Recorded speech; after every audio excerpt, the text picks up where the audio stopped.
welcome to the Normal America Show. My goodness, is it great to be here. I got some WD 40. My chair was pretty squeaky, so I tried to.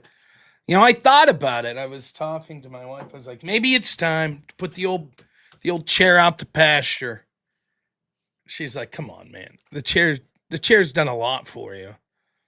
You can't get rid of the chair. So instead, we did some repairs.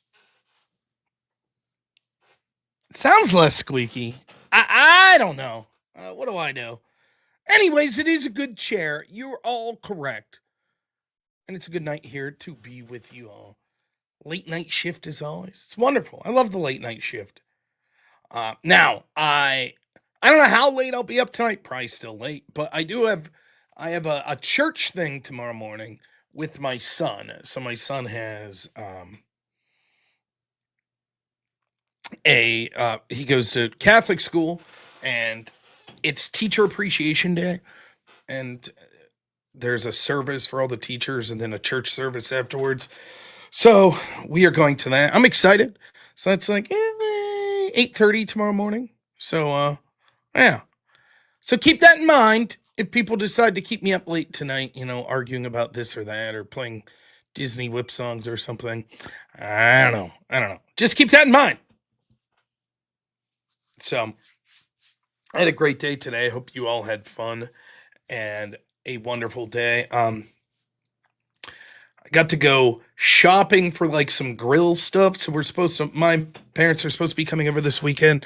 We're going to grill out. So got the old grill up and fired. Needed a little cleaning. Not a lot, just a little cleaning. Got it out. It's one of those things like your summer appliances, like a grill or stuff. It's like it just sat there covered all winter. I don't think anything happened to it. But for me, it's always like you hold your breath when you fire it back up. Like, is this going to be the year? It just doesn't turn on. But no, it turned right on. We were good. So it's always excited to get your outdoor stuff going. I love this time of year. So it's good stuff. I got they didn't have my preferred energy drink. So I was going for the most feminine. My wife was like, pick some out. And I kept upping the category to more feminine. So I got cherry slush. I thought that was very feminine. My wife's just like, uh-huh. And then I was like, and then I want pomegranate lemonade. I thought that was even more feminine. My wife's just like, mm-hmm. And then I can't even pronounce this word. Acai blueberry. That sounds like something that you would take at a Pilates class. Yeah, it's a lot of points. A lot of the gay points there. I wasn't really getting a reaction, you know.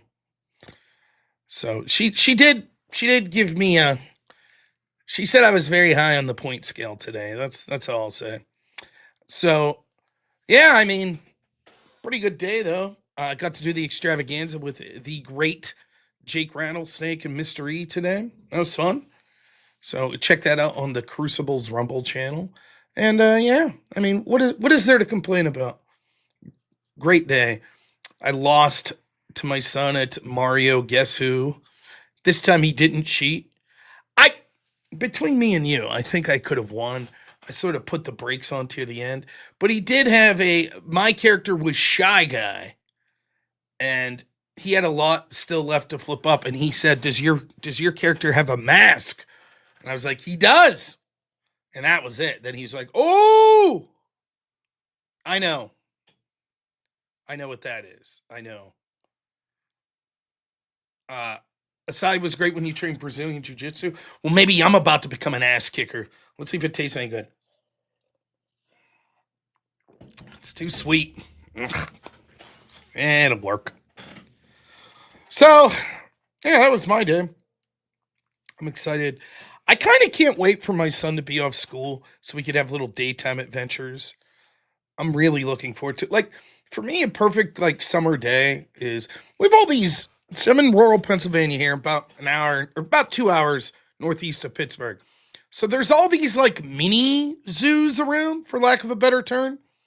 So it'll be like a little zoo with maybe mini golf, and it'll have couple of like zoo animals. It might have a camel and maybe a couple wolves, but then it has a lot of like farm animal type stuff. So you'll have sheep and goats, and uh, the one nearest us does have a grizzly bear, or no, it's a brown bear, and some tortoises as well. But it's fun. And I love that shit. Just a daytime adventure. Like they got a little like restaurant there, have lunch, then you maybe play around a mini golf. Oh yeah, there's llamas around. There's actually some llama farms around. So, llamas and alpacas.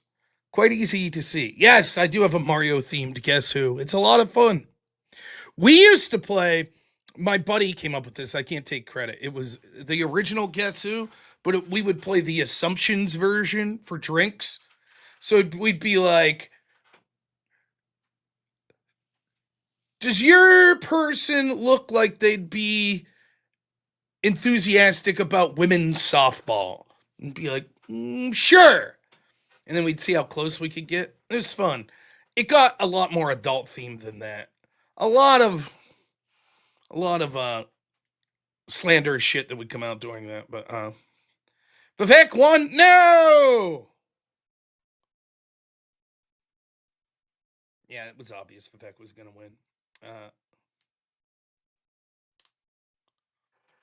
So, but yeah, I mean, my goodness, what a great day. I cannot like. Sometimes I feel bad. Thank you, by the way. I see you there, Dave. You know, honestly, sometimes I feel bad because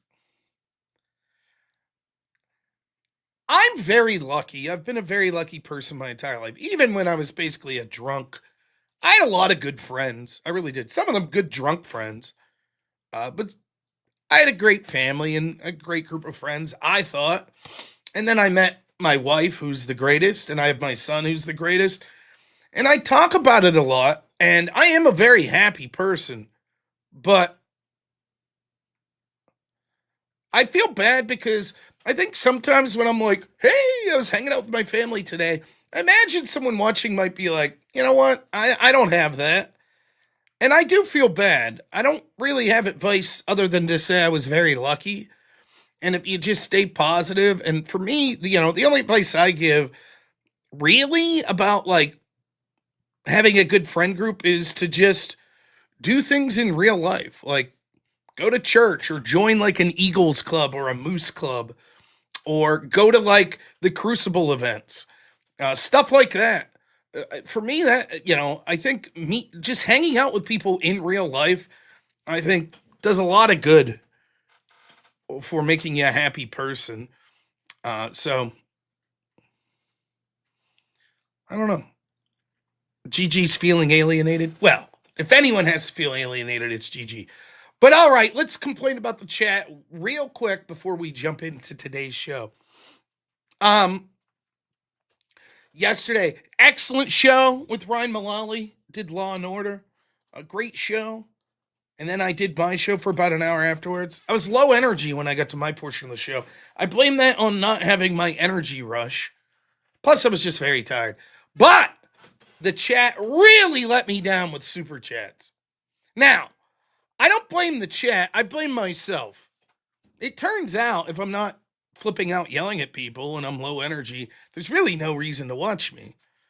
I mean, yes, I am maybe top 5 most handsome streamer. But, it gets old, you know.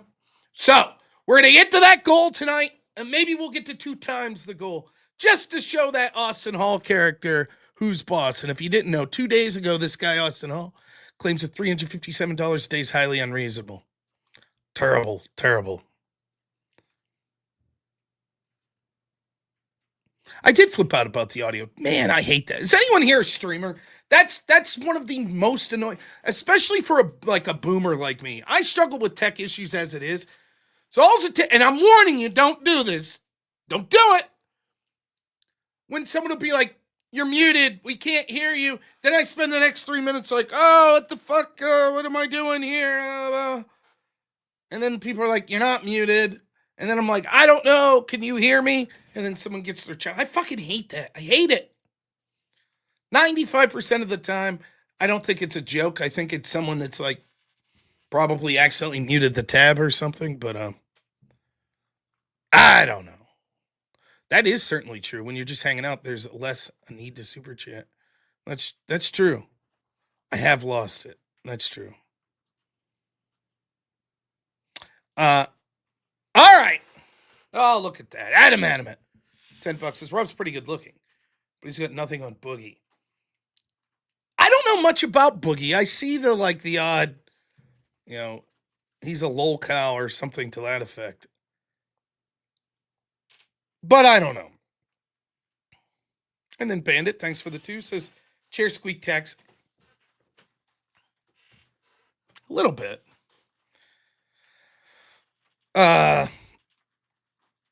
Also, here's another thing I do with my son. I got the Grok AI, and you can make little videos with it. And so me and my son will sit there. He'll be like, I want to see a pepperoni pizza monster fighting a hot dog monster. And it'll give you like a little 10-second video. It's not much, but it's honest work, He just cries at the camera. Shit, I could do that. That's a career. I'm great. I could do that. All right, let's jump into the show. So there's 2 things to talk about today. One is I'm doing a debate on reparations tomorrow.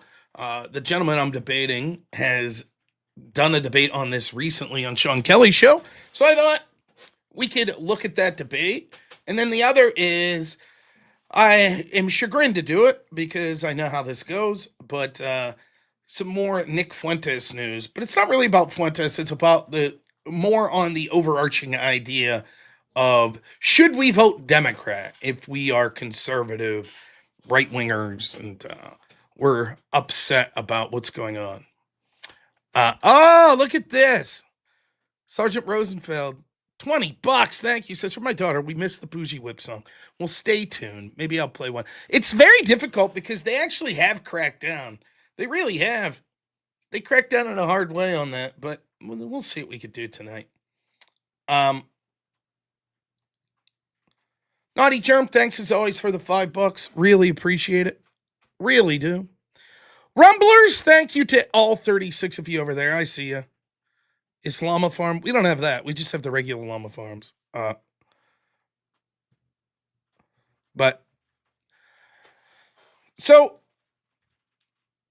Oh yeah, Brad Pitt, less than Rob. Straight ripping, thanks for the $2. I used to say that all the time because when I was like a drunk in college, you'd go to a lot of these college parties and people would be like, you remind me of Jim Belushi. You remind me of Chris Farley. And I'd always be like, really? Most of the time I get Brad Pitt. And no one ever got the joke. They were like, really? Yeah, dude. The great Zach Gelpy. Thank you so much. $10. Thank you. Oh, Heaven Max says, why didn't Rattlesnake say the right here? Vrillium didn't even know him. LOL. Now, Vrillium, is that one of the people that just did the the America First thing? The name sounds familiar. And the great Jim Hayes. $20 says, hey, Rob, great content as always. Not one step back. Stay strong, brother. Well, while Jim's here, one thing, please forgive me. I promise it's not going to be a long thing. We're just going to do this one time. But I don't know if you know, Jim Hayes actually won our contest and is the official chat of the month, the great Jim Hayes. So I did promise from time to time we're going to play the new Jim Hayes song. So give me a moment to play it real quick, and then we're going to jump right into the stories.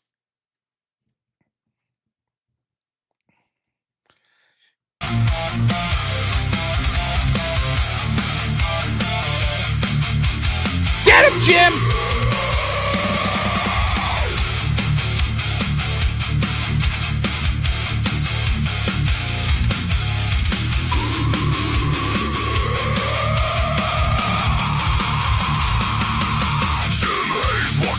No shake in his frame. While the room ran wild, he kept his name.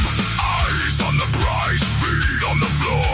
He did what he said, then gave them more. They threw the pressure high, he never bent. He held that line and knew what it meant. One step, one breath, he stayed in view. And the whole night Hayes, Chad of the month.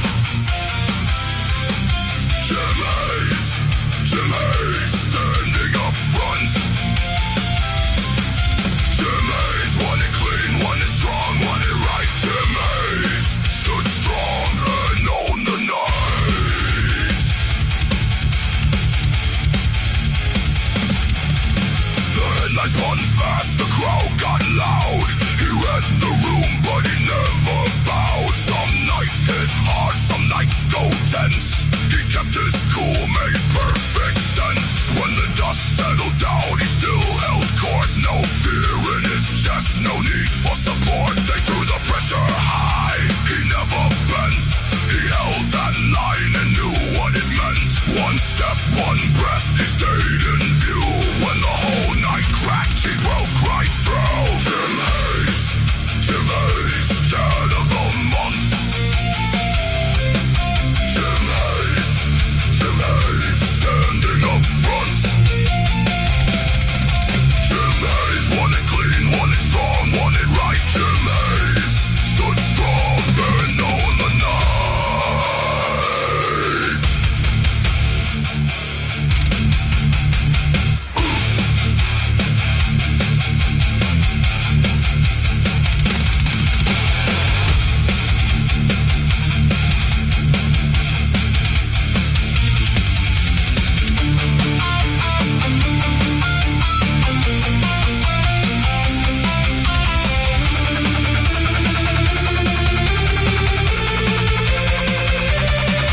Let the noise come close, let it fade away.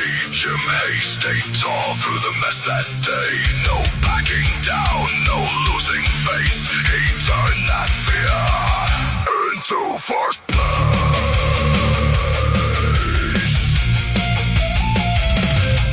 Jim Hayes, Chad of the month. Jim Hayes, standing up front. Jim Hayes, want it clean, want it strong, want it right. Jim Hayes, stood strong and owned the night.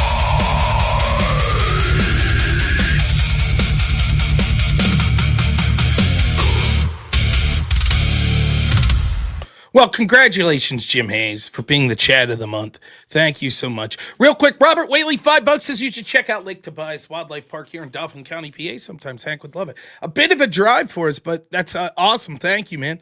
And Truth Found for $5 says the only way I'd vote Dem is if I croaked and illegal stole my identity. Well, guess what? We may all end up voting Democrat when we pass away. All right. Real quick, we will get to the reparations debate and review some of it at the back end of the show. First, I want to cover this Democrat stuff. I will say, though, I will be deleting this episode, or at least putting it on private, not necessarily deleting. Reason for it is, if my opponent watches me review his own debate, he may say, I have an idea of the arguments Rob's going to make. I do recommend, if you are going to do a public debate and you're doing debate prep for it, most of the time, not a good idea to do your prep on air. Because you actually give your opponents a chance to see what you're doing. And obviously, it depends on what your goal is for the debate. If you don't give a shit about that, no problem. But most of the time, it is a strategic disadvantage if you let your opponent know exactly what your arguments are going to be. So, just letting you know. All right, now that we've got that out of the way.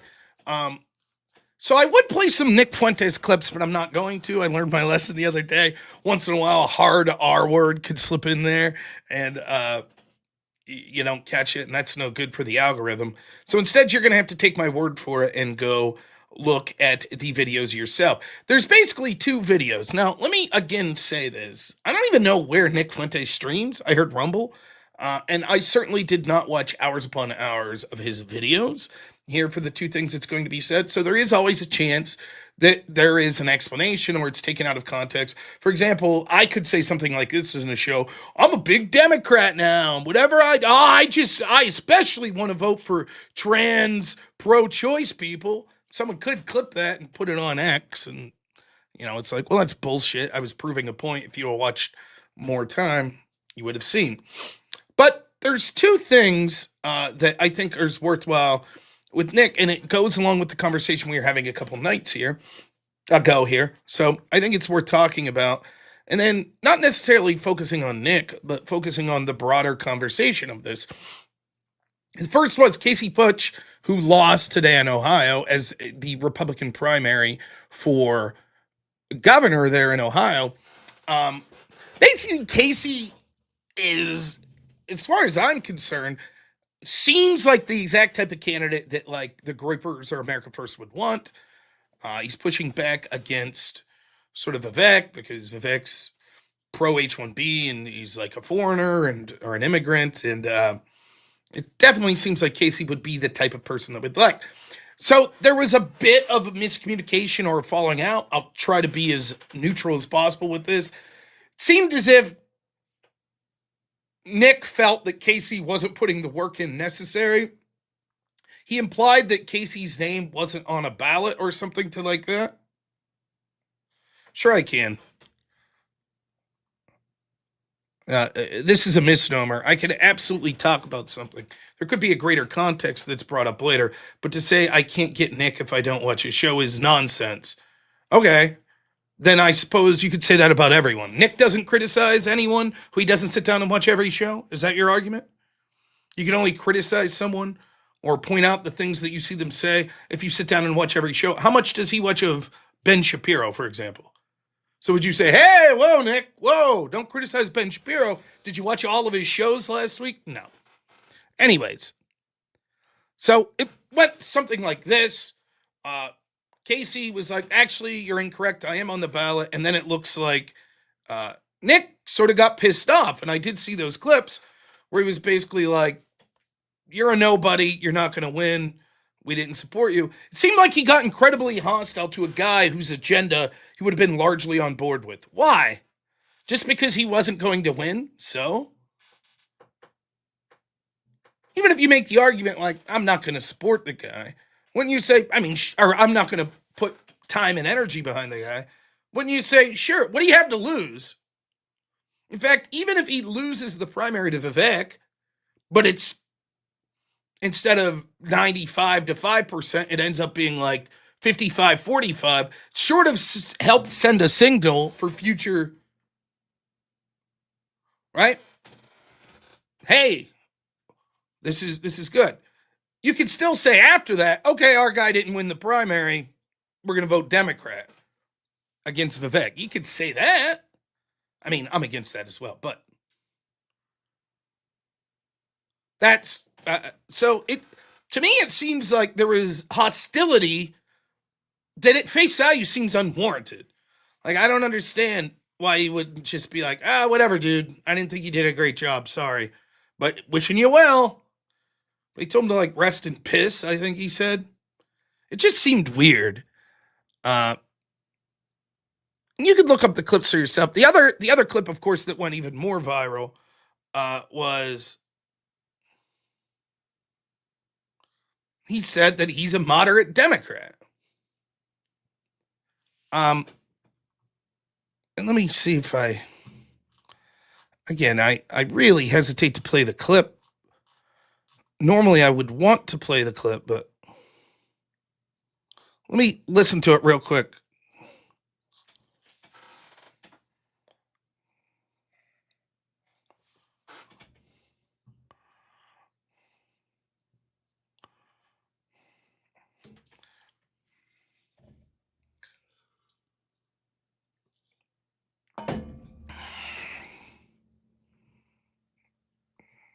Okay.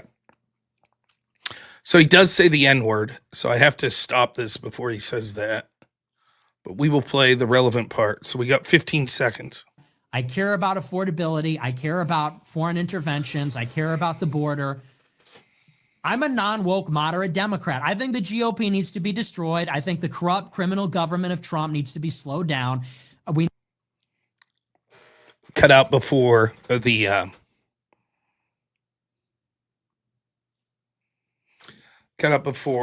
the N-word's thrown there. Now, I look for Nick fans to say he's not really a moderate Democrat. Xphobic, for example, I'm willing to take your word. Is that out of context that he said he's a moderate Democrat?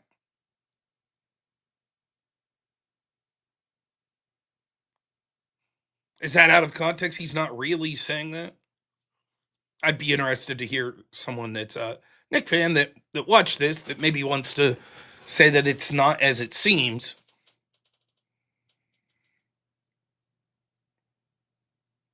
It seems to me what he's suggesting is this. When it comes to policies outside of Israel, I'll steelman it. Because obviously the argument's going to be, and it is part of the argument I will make here, is I think the moderate Democrats are pro-Israel. But let's steelman and say he doesn't mean that.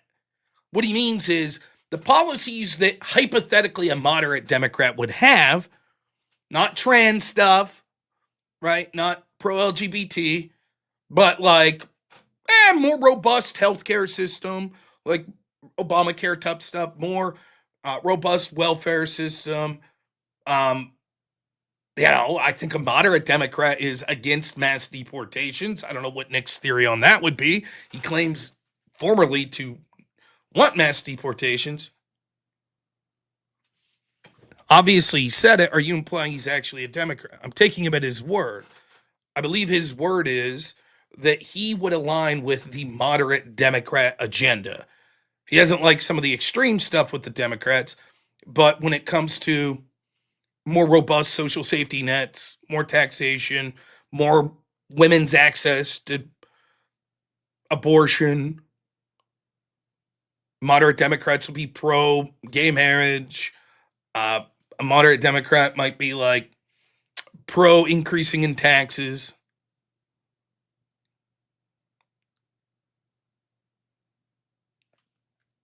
Does anyone find that an unreasonable take? I agree that there seems to be very few moderate Democrats at this point. What do you mean he wants GOP in 28? He wants a party that directly aligns with him. Right now, he's saying the Democrat Party aligns more with him than the Republican Party. Of course, I could say I'm a Republican, but if it was up to me, the Democrats would give me everything I want, so I'd be Democrat in 28. Sure, I guess that would make sense.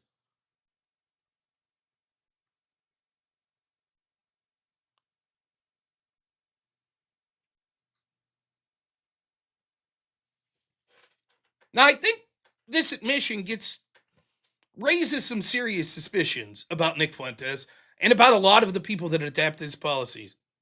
No, he doesn't. He does not want Republicans to win in 2028. He wants Republicans that are reformed in the exact way he wants to win in 2028. He specifically says, I don't want J.D. Vance. I don't want Marco Rubio. He wants a America First Groyper Republican. You could massage this and spin this all you want. He didn't say, actually, I'm a moderate conservative, but I'm going to the Democrat side in this midterm, hoping that this steers the Republicans back to where I think they should be. That's not what he said. He chose his words very carefully. He specifically was talking about policy and said, actually, I'm a moderate Democrat. He didn't say I'm a Republican who's upset with the direction of the party. He said, I am a moderate Democrat. That's who he is. And that's what brings me to the first question. If that's true, and I'll take Nick at his word that he's a moderate Democrat, why then wouldn't you work to destroy the Democrat Party to reform it to make it what you want? Like, I'll make no bones about it. I don't think the Republican Party is perfect. I've criticized it tons for all my adult life. What I wanted was to remake the Republican Party more to be like what I wanted. For example, I wanted someone like Ron Paul. Or in 2016, first time in my life, the guy I wanted in, Donald Trump won. See, but you're not saying anything that helps this. You're not. I played a 15-second clip. I don't know what to say, man. I don't know what to say. Why is Nick Fuentes like the only guy in the world that you could never take what he says? Ever. Never. It's always, oh no, it's a misunderstanding. It seems like Nick Fuentes says a lot of things that we later have to say, no, he didn't mean that. He didn't mean it. And when we look at, if I watch that whole episode, I bet he didn't say something like, watch this, I'm going to troll everyone. Or, can you imagine if I stood up and said, I'm a moderate Democrat? He's not saying. He's saying, and you know, because he immediately goes into, we need to impeach Trump, and we need to dismantle the Republican Party. For some reason, it's just with Nick. We're always told, no, give him a chance. What he said here wasn't really what he means. It's complicated. When he says he's a moderate Democrat, it's complicated. Okay, dude. Anyways, I'll go back to my position. I, seeing as my positions align more with the right wing, would want to reform the right wing party. But if Nick Fuentes is actually a moderate Democrat, why wouldn't he just reform the Democrat Party?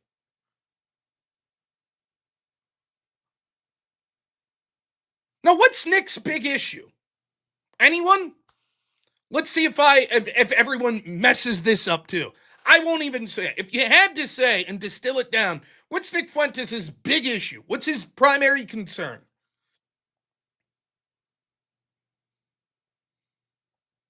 It's Israel. Now take the gripers out. When it comes to mainstream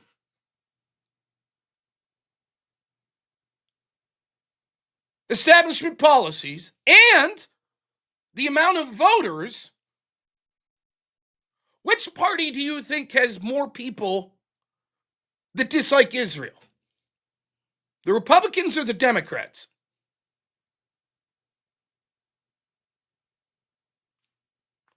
Which one? Now, I'll say this, there are certainly people, not with a lot of political power, on the right that aren't the biggest fan of Israel.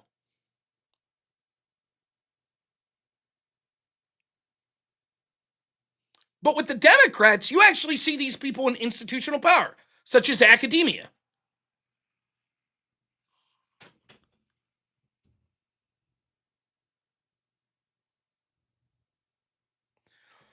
So if the Democrats are already closer aligned on your big issue, why wouldn't you work to reform that party?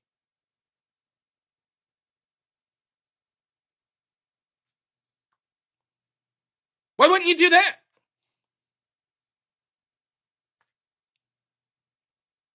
Again, what normal people would do, and it's an argument that could make sense.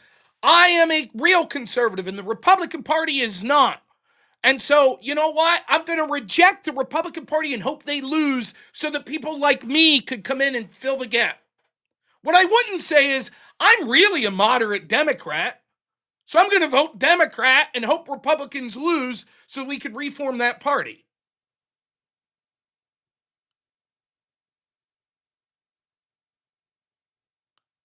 You would work within the party that you were more aligned with.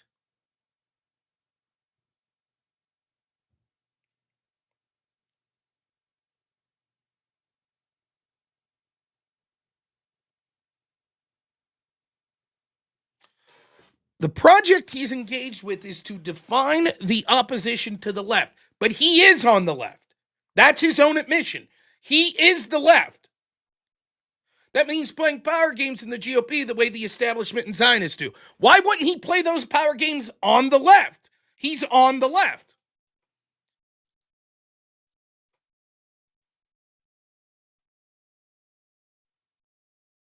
How would you come to that conclusion? Nick's argument, and it seems his defender's argument, is he's really on the right. And so we have to vote left to reform the right. But Nick says, no, on the left, actually. I'm actually a moderate Democrat. Okay, then why wouldn't the same logic apply? He has to vote right wing to reform the left.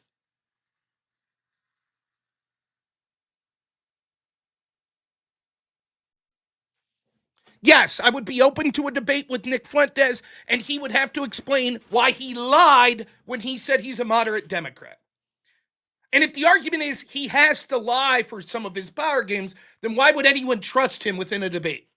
How do we know he's not lying during the debate?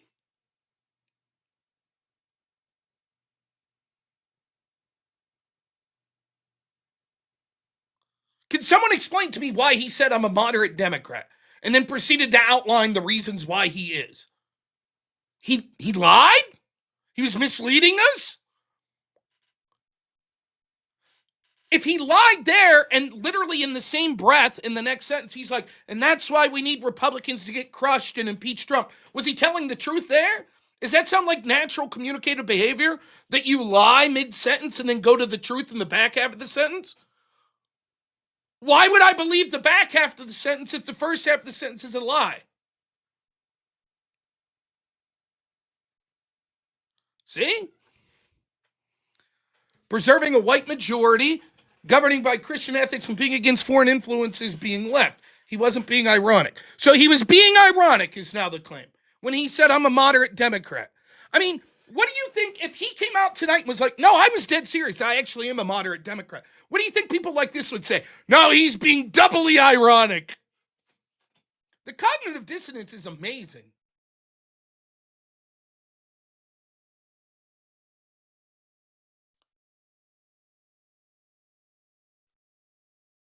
He hates the right so much he over-exaggerates. So he hates the right more than the left, which would make sense if you're someone who's naturally on the left.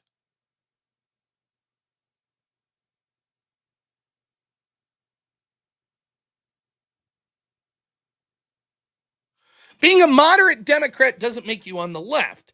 Nobody thinks John Fetterman's a leftist. Really? What's John Fetterman think about immigration? What's John Fetterman think about socialized health care? What's John Fetterman think about H-1Bs?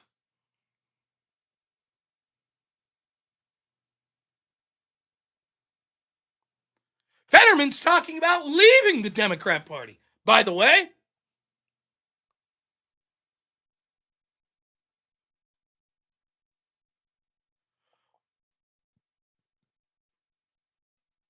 all right, we'll play it one more time. Someone says, I didn't see it. Again, I have to be careful because he uses a slur. I care about affordability. I care about foreign intervention. Affordability, that's a left-wing talking point, but okay, fine. I care about the border. I'm a non-woke moderate Democrat. I think the GOP needs to be destroyed. I think the corrupt criminal government of Trump needs to be slowed down.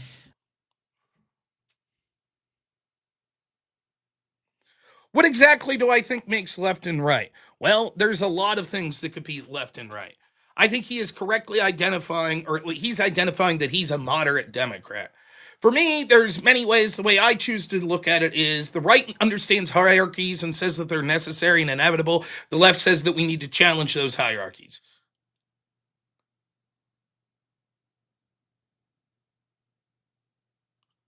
He doesn't say, I'm a moderate Democrat in 2026. I care about affordability. I care about foreign interventions. I care about the border. I'm a non-woke moderate Democrat. I think the GOP needs to be destroyed.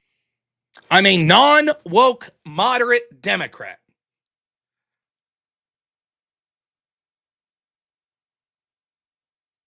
Now, notice the only defense is he didn't really mean that. He didn't mean that.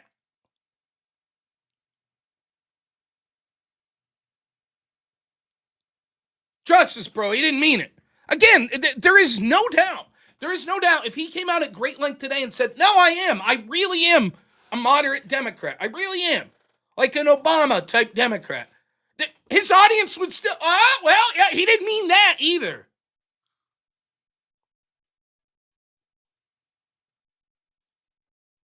My question is, if he's a Democrat, why doesn't he work to reform the Democratic Party, which already has more people at powerful levels that dislike Israel? Why wouldn't he work within that party?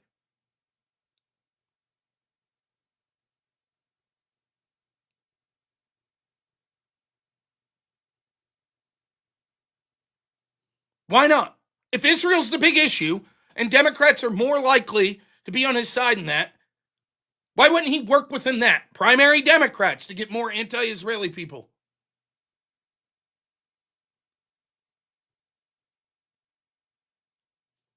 I don't understand it.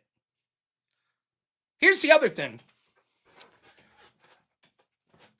I think that You know how, like, you could have all these super progressive, super left wing people that end up voting Democrat? You did not answer that, ex-phobic. Your answer was don't trust what Nick's actual words is. It's GOP power dynamics. Just like the Zionists play those dynamics, he needs to play those dynamics in the GOP. Why doesn't he do it with the Democrat Party? Why not play those same? Do the Zionists not play those dynamics with the Democrat Party? Is that what happens?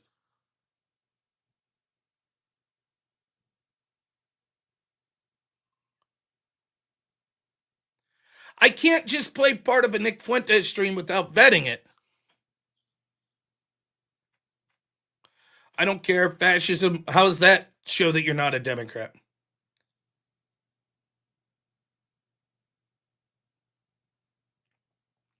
You don't understand, man. You only watch a couple seconds of the clip. What you need to do is watch about 500 hours of Nick Fuentes, and then it all makes sense. Then it makes sense.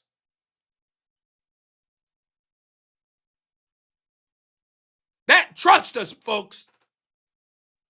That's what you need to do.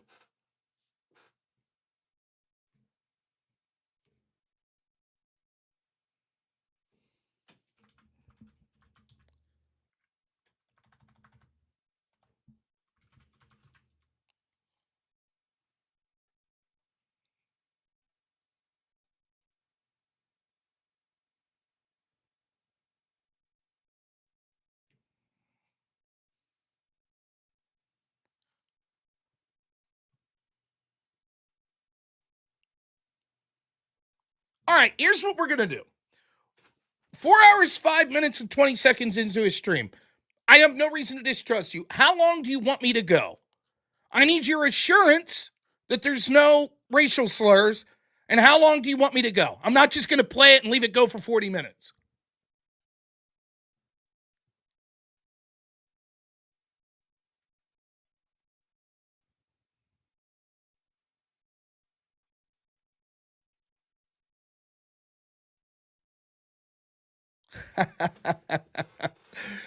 Yeah, okay. Well, maybe you need to watch me more and you'd benefit how to learn from someone who's being honest about what they say and not constantly saying things that then when clipped have to say, I didn't mean what I say. 30 seconds. All right. Now listen, if you're bullshitting me and there's a racial slur here, we're going to give you the boot. But I trust you.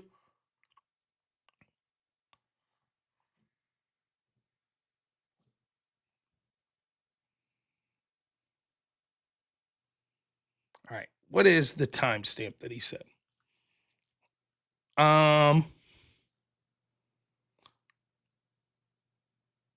We are at, now this is going to explain it. 4 hours, 5 minutes, 20 seconds.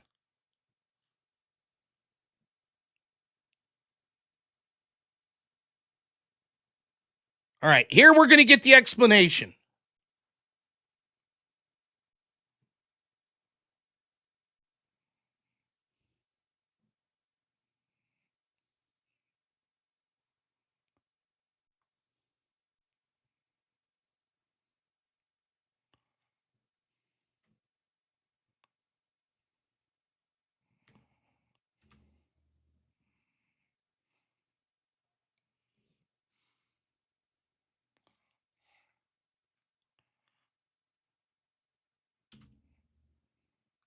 All right, here we go.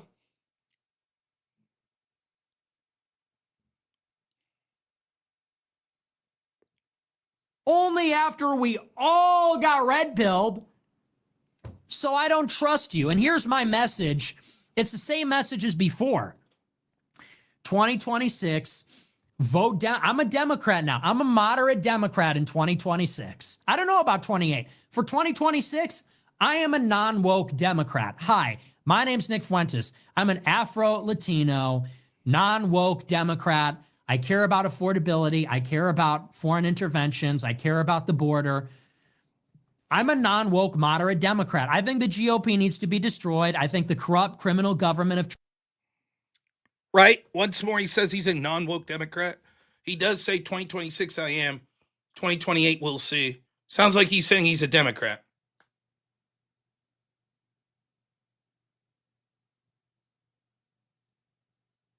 Oh, now,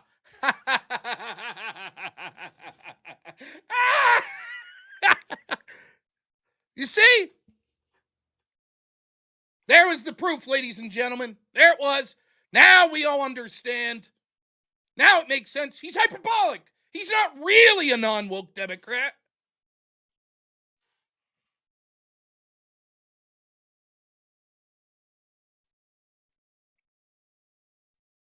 I don't care if he's joking when he plays the Afro-Latino part. He votes Democrat.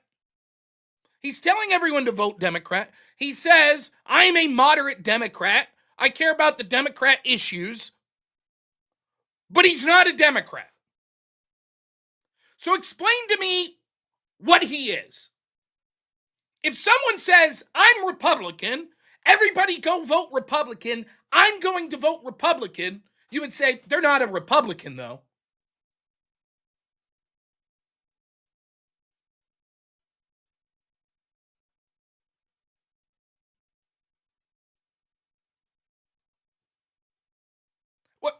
What is he then?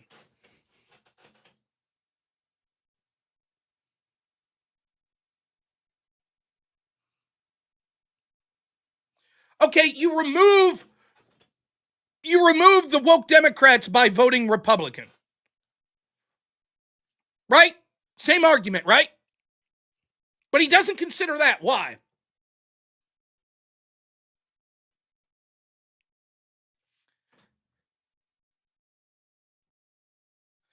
He's joking, so he's not really voting Democrat in 2026, or he is?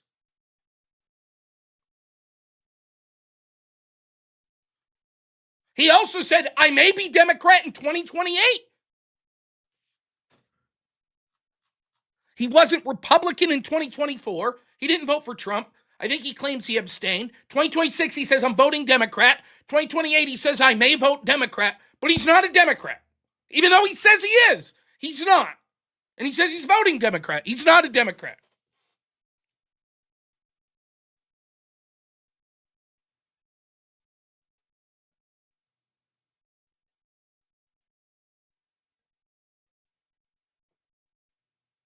That's right. There's a rich history of this. Richard Spencer, same thing. So the history goes something like this. There are extremist figures on the right that the left uses to say, look how bad these people are. And then eventually they say, actually, I'm voting for the left wingers.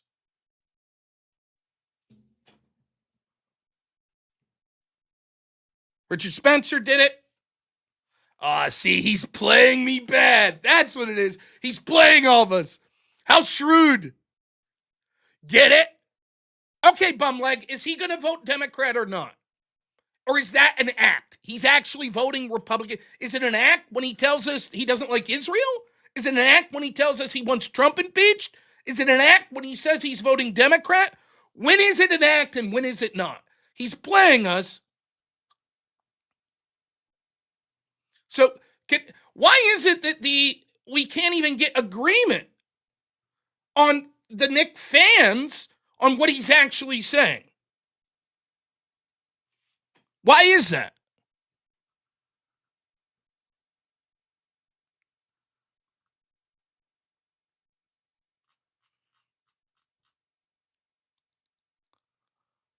I don't understand that.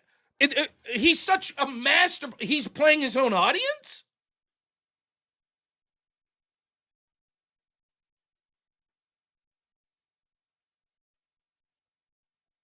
Where's the guy? He says he's playing me hard. I don't believe Rob is this silly. I don't know what to say. I honestly don't know what to say.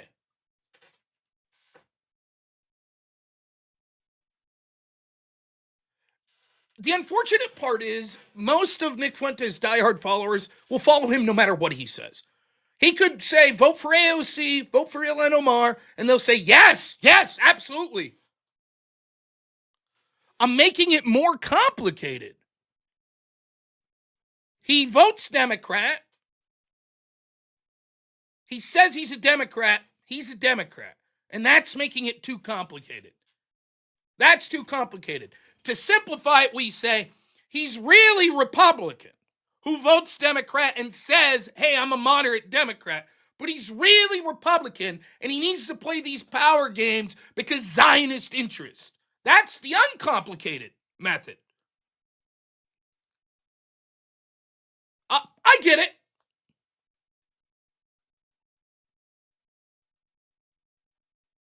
Yeah, Andrew gets it. Should we vote Democrat? The answer is no. Under no circumstances enter for any reason, anytime. If Nick's argument is anti-Israel first and foremost, then the Democratic Party is closer to ultimately putting someone up in the primary to meet that conclusion. Why isn't he destroying the Democrat Party in order to finally get an America First anti-Israel person that has a chance? Is there any doubt? Is there any doubt whatsoever that the Democrats are closer to having someone with a fuck Israel, we're pro-Palestine all the way as their candidate than the Republicans?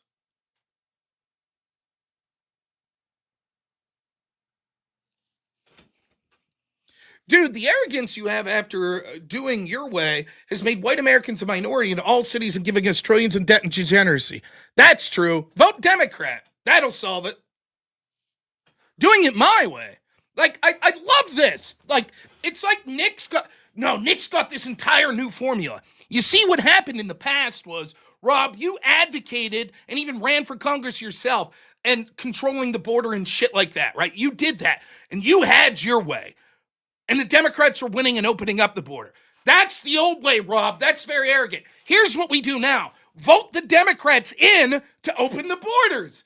That's how we solve and make this country pro-white again. Am I missing something? No, I think we got in this boat largely due to the Democratic Party, which Nick Fuentes is supporting. We tried it your way. We tried Joe Biden. We tried it. We got 10 million illegals in a 4-year period. We tried it your way. That's your way. You're like, yeah, but we're doing it my way for a different reason. We're doing it the same old way for a different reason. So what's the theory here? Here's the other thing. I was talking about this. The way you could get all these fucking super most woke left-wing people ever to vote for the Democratic Party and the establishment that goes along with it is just woke talking points. Oh, diversity and... But apparently, you could get right-wingers to vote for the exact same shit as long as you say a few racial slurs. That's it. Then it's edgy and cool, and it's like, yeah, we use homophobic slurs and racial slurs. So now it's cool to vote for the left-wing globalist trans faction, pro-abortion. It's cool now. You see, it's for a different reason. It's cool because we say the N-word. And it's really sad that it's just that simple.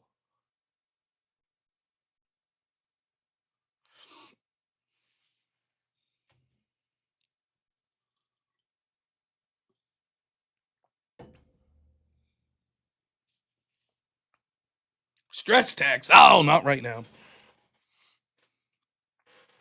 It's that simple. If Chud the Builder or Gypsy Crusader keeps yelling the N-word for another 3 years, and then they're like, by the way, vote Kamala, there'll be right-wingers like, yeah, nailed it.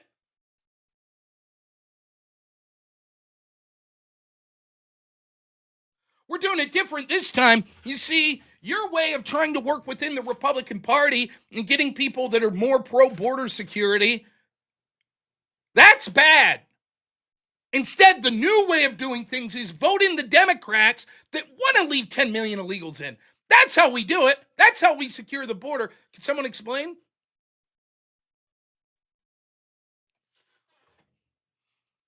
You're giving away your vote for nothing. I'd take the pittance over nothing. You're voting Democrat.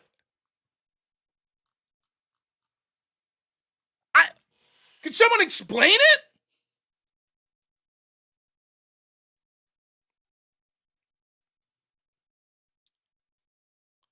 Why wouldn't you take the other approach? If Israel's the issue that matters the most, and the Democratic Party's closer to electing an anti-Israel person, can someone explain it? Can one of the Nick fans explain this to me?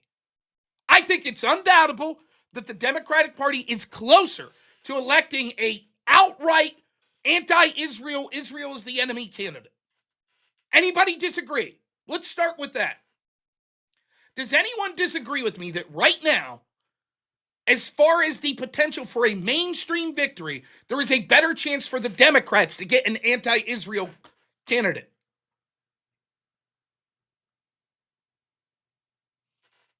Anyone disagree?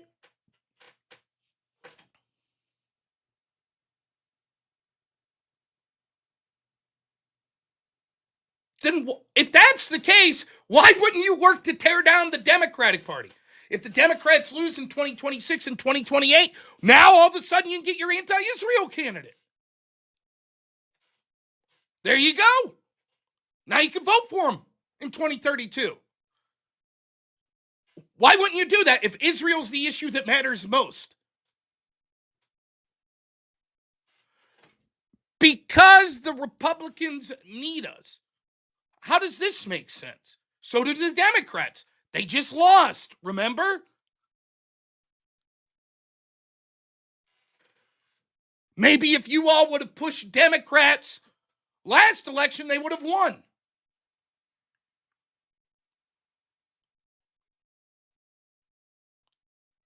The Republicans didn't need you in 2024. Nick didn't vote for them.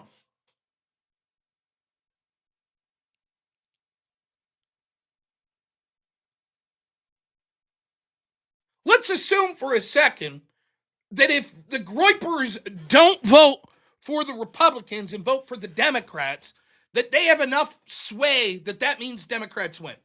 Okay. Well, that would also mean if they have enough sway that they could sway it the other way. And Democrats would need the Groypers. Same thing. Either the Groypers are powerful enough that they have the ability to potentially sway elections, or they're not.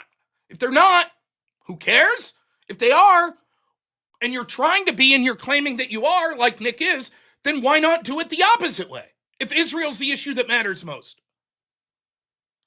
Now, I know what Nick would say. Well, it's because there's a bunch of other bullshit that would come with that candidate. They'd be pro-trans. They'd be pro-open borders. So what? Israel's what matters most. If Israel's that much of an existential threat, as Nick and his audience claims, then you would take the bad shit to get that good anti-Israel candidate. And if it's not that much of an existential threat, why the fuck are you trying to destroy the Republican Party?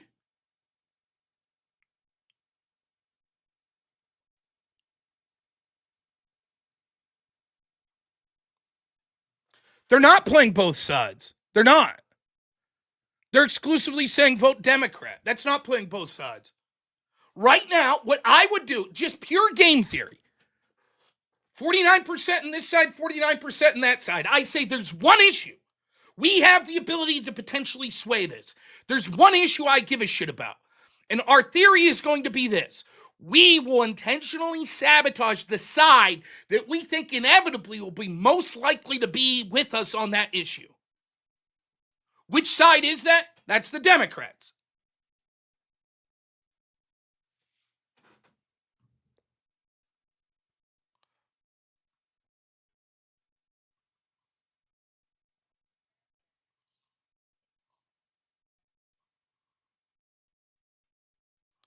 All right, Andrew sends me this clip.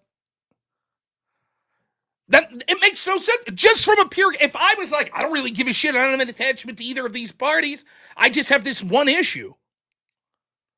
And we think that tearing down the party that's most likely to be at our issue so they narrowly lose, and then we swoop in and say, if you have the candidate that agrees with us here, because I don't see the path for that occurring.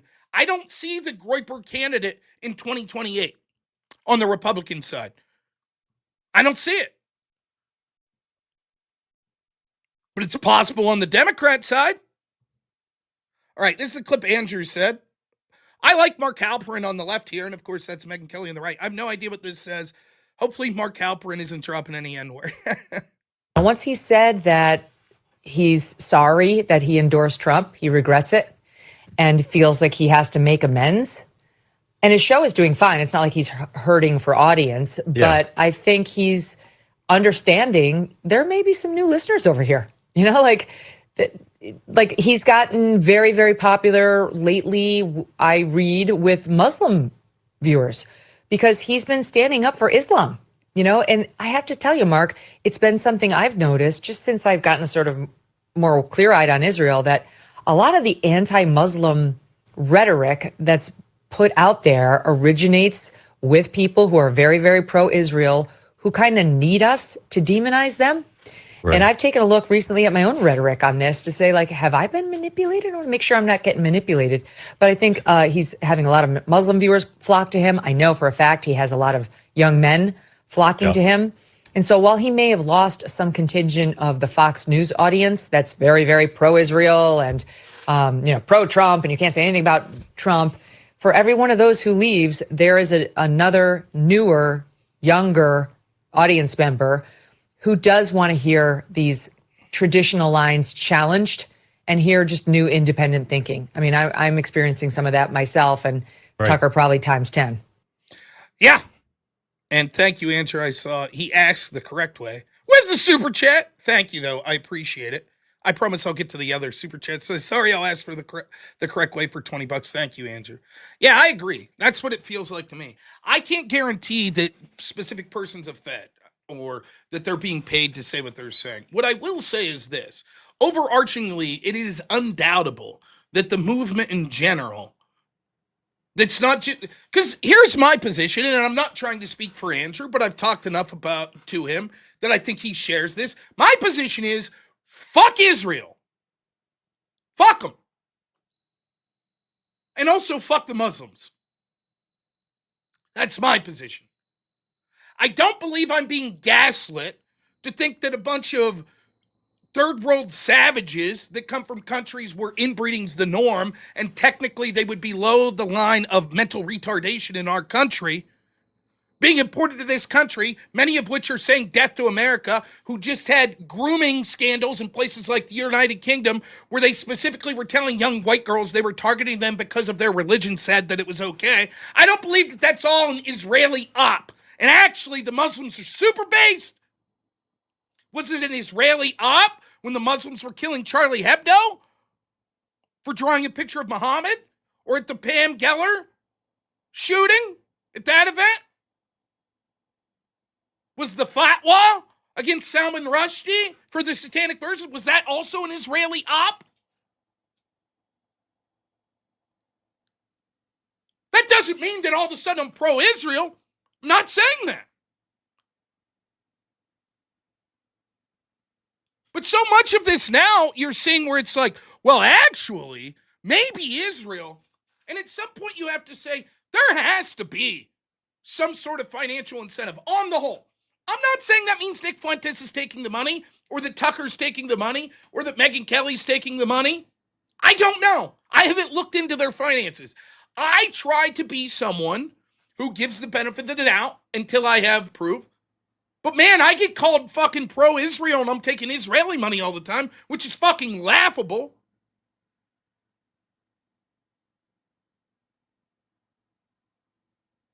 Of course, Zach Yelpy always sends me money. Technically, I'm getting some Jewish money. But yeah, the Southern Poverty Law Center, I don't know. I'll say this, though, and you tell me if I'm wrong. How is it what Richard Spencer did and what Nick Fuentes is doing and what Tucker Carlson's doing? If you were an establishment left-wing type person, Democrat type person, and you wanted to take away the momentum of the dissident right and fracture it, or you were Muslims and you wanted to do that, isn't this exactly how you would have it play out?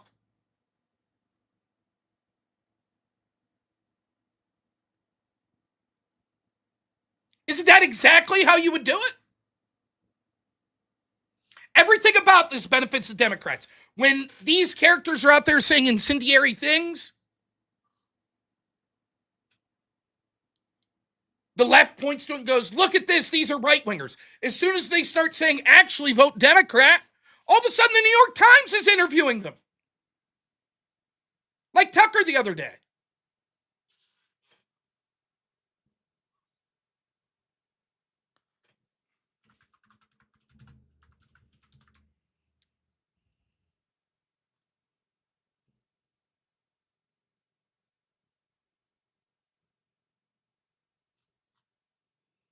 Here's Mark Halperin again talking about this.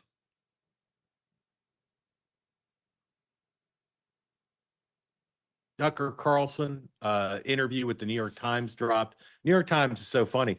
Their heroes now are people who used to support Donald Trump, but no longer do. If you supported Donald Trump like Marjorie Taylor Greene or Tucker, and now you're adverse to Trump, boy, the New York Times loves you. All of a sudden, Marjorie Taylor Greene and Tucker Carlson are the two finest people in America. It's very funny. I also thinking about Graham Plattner. Guys, imagine there was a Republican Senate candidate in a targeted race, like one of the critical races determining control of the Senate. And imagine the Republican nominee, okay, beat an establishment candidate, and that Republican nominee had a tattoo that was a Nazi symbol up until recently, and had said things about rape and about all sorts of controversial things.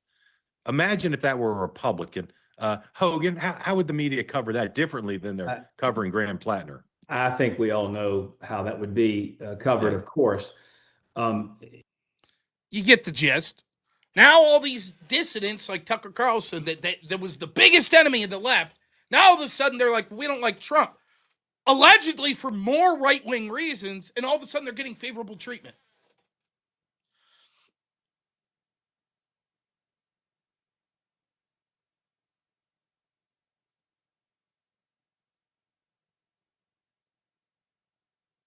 Here's what I know. I don't fucking like a lot of the stuff the Republican Party on whole's doing. And there's stuff that the Trump administration itself's doing that I don't like.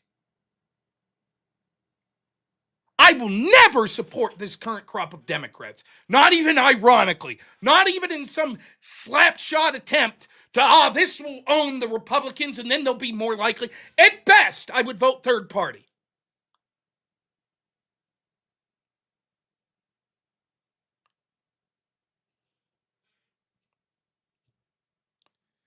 Yeah, GG, thank you. I saw this earlier but didn't save it.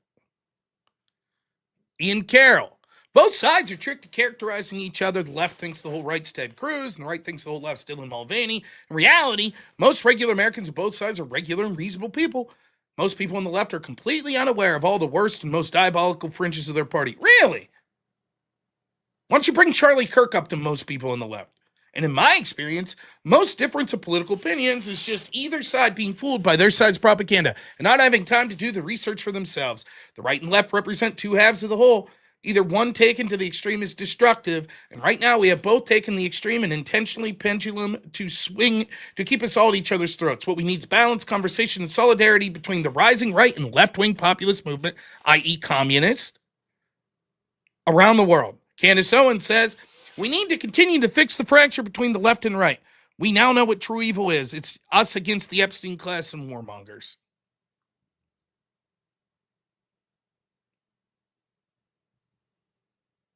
I watch these fucking lefties on a daily basis. I watch them report us under COVID. I watched that shit. If you had too many people at your house or if you went to a park, I watched it. I watched them gleefully cheer for the lockdowns. I did. I watched them cheer when Charlie Kirk got killed. I watched them. Wait until you see if Trump actually gets assassinated, what the moderate left-wingers say about that. Wait until you see. I see the polling after polling that follows the anecdotal evidence. That says some 20 to 30% of Democrats say that violence is legitimate against their opponents. And what I'm being told now by formerly staunch right-wingers, supposedly the most right-wing, is, actually, don't vote right-wing. That party's terrible. It's bad. Let's come together with the socialists on the left. They're actually good people.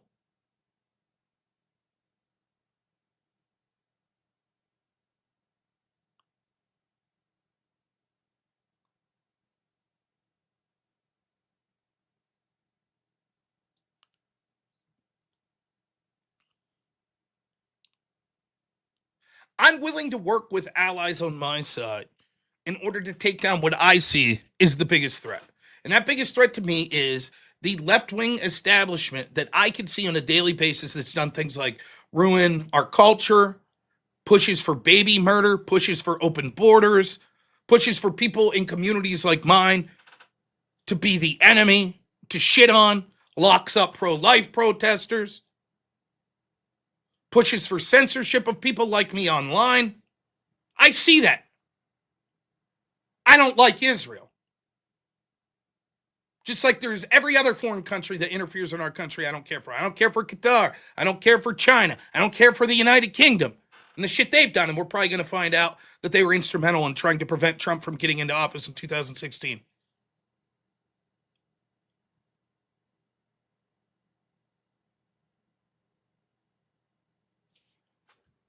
The border's closed right now. There are people in the Republican Party that are open border. Trump's largely changed that. Even if he's not doing the deportations you like.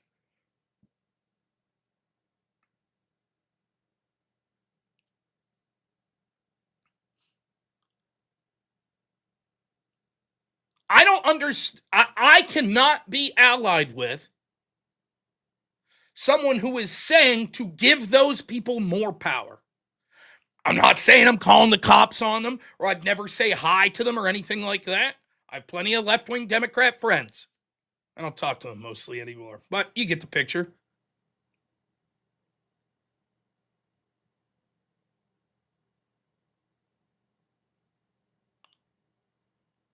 But this sounds exactly like you would do if you were doing an op. We want to take down the Republican Party. We'll have people that go in that party and they're the cool, edgy people. And then we'll have them flip and be like, no, actually now, you know what we'll do? Vote Democrat. That'll show them. And actually the Muslims are based. You're not winning the war. No one's even remotely explained how that would be the case. One, if you're willing to lose any battle over the issue of Israel because you desperately want a candidate for president in one of the two mainstream parties, the Democrats are much closer than the Republicans. So you would intentionally work to sabotage the current crop of Democrats, hoping that it would cause radical change and get a new anti-Israel person nominated as their president. Second, there is no evidence whatsoever that if you have Democrats achieve these victories, that it'll help Republicans in 2028.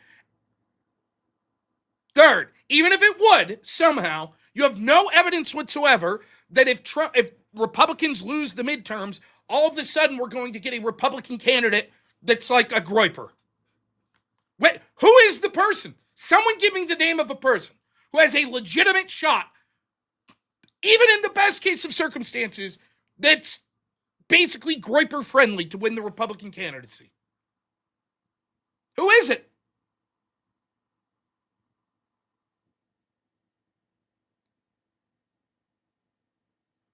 Who is it? How is the Republicans magically? The lesson's going to be Jeb Bush. You think, yeah. You think Jeb Bush is anti-Israel?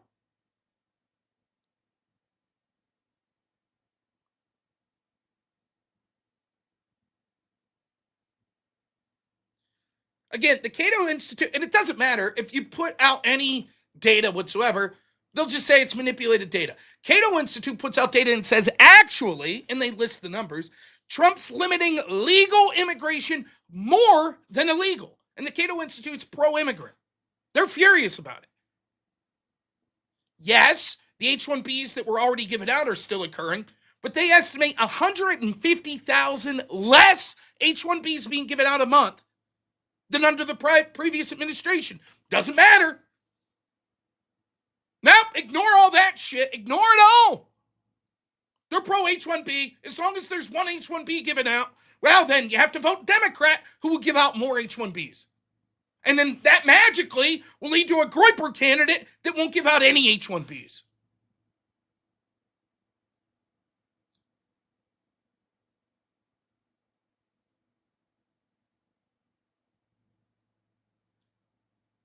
There's no evidence if we vote for Democrats that they won't follow through with their actual promises of not just impeaching Trump. Fine, great, whatever. making D.C. and Puerto Rico a state, packing the Supreme Court, ending the filibuster, shredding any voter ID laws,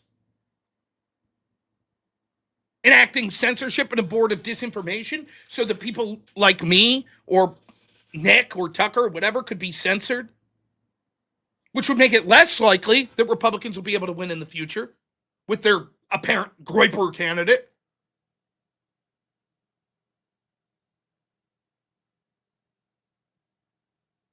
What if you're wrong?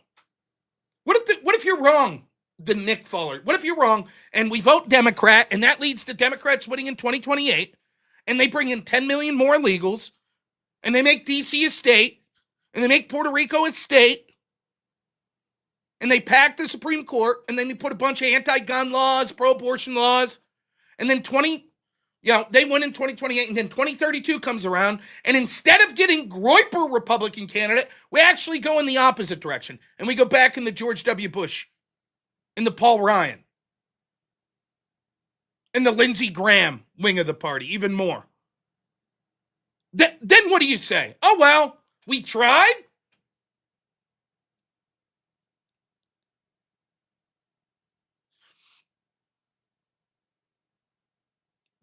What do you say? How sure are you that this plan will work? Why isn't it more likely to work to have Republicans keep winning and pushing for people in the primaries? Why wouldn't that be a better tactic? Okay, there's short-term positives, even if you're furious about Israel, and we'll work on the Israel shit. No one's even suggested that. And in fact, someone like Casey Butch that seems to fall in line with that, Nick's like, nah, fuck him.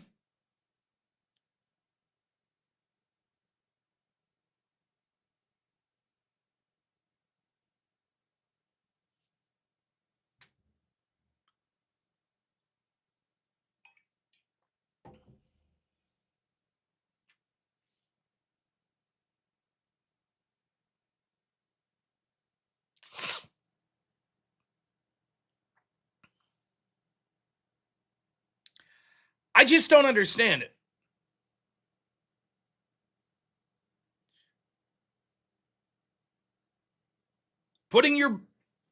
Trying to demolish the Democratic Party and reform it is a better chance of success to get anti-Israel. But we're going to ignore that possibility. There's no evidence whatsoever. In fact, I strongly suggest the party would be more likely to go back to the neocon. Because what you have to understand is, in order to get someone nominated, Trump's sort of unique in that he was a billionaire. You're going to need a fucking ground game. You're going to need big money. Where's that coming from for this Groyper candidate? Where's it going to be? Is blue-haired, or is the fucking gray-haired grandpa that's running the polls for your local county Republicans, all of a sudden they're going to be Groypers?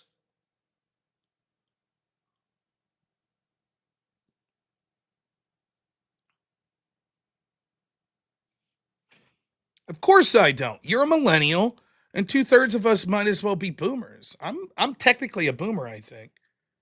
I don't know if I'm 41. Whatever the fuck that is.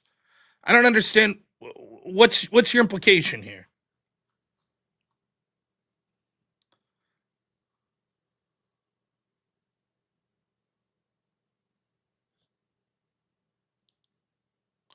Immigration hasn't exploded. Again, the border is shut down under Donald Trump, who Nick Fuentes was against. Said not to vote for. Now the border's shut down almost immediately. Immigration has not exploded under Trump. We have net negative migration. Not enough, you say. Nope, it's exploding. So vote for the people that will intentionally leave tens of millions more in so that we could then get a handle on the border.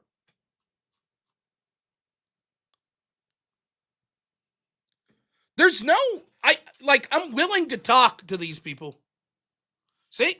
Your mind's been conditioned to do the same thing over and over. Democrats have won more in my lifetime. Your mind's conditioned to vote Democrat. That's doing the same thing over and over.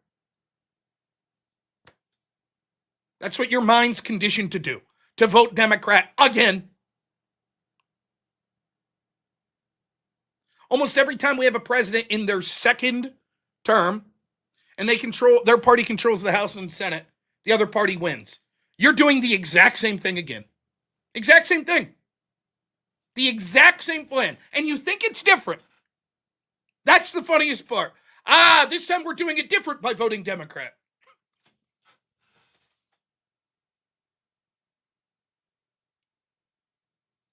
There's not really anything of a coherent argument. You don't hear them saying, actually, no, the Republican Party's closer to having an anti-Israel president. They don't say that. They know the truth is the Democrats are. So they don't have an answer to that, why they wouldn't do this to the Democratic Party. No answer. They don't have an answer at all. They don't have an answer to what their plan is, how this magically will make an anti-Israel candidate come up. It's just all emotional-based feelings. We're pissed off that Trump is seen as pro-Israel, and so fuck it. That's it. It's literally that, fuck it. And if they don't do it in 28, fuck them again. And fuck them again in 2032. We don't care. If we leave it 100 million illegal immigrants, we don't give a fuck. Fuck them. That's it. That's all the thought process that's going into it. Yeah, but couldn't it be possible that we'd have a better chance to get a less Israel-favored president if we continue to have the right win elections? Don't care. Don't even want to hear it. Fuck them. We're mad. Okay.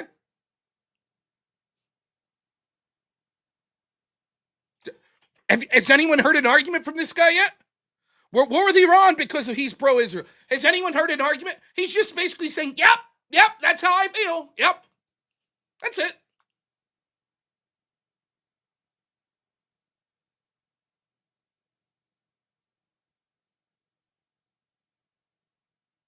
Watch homophobic slurs in chat.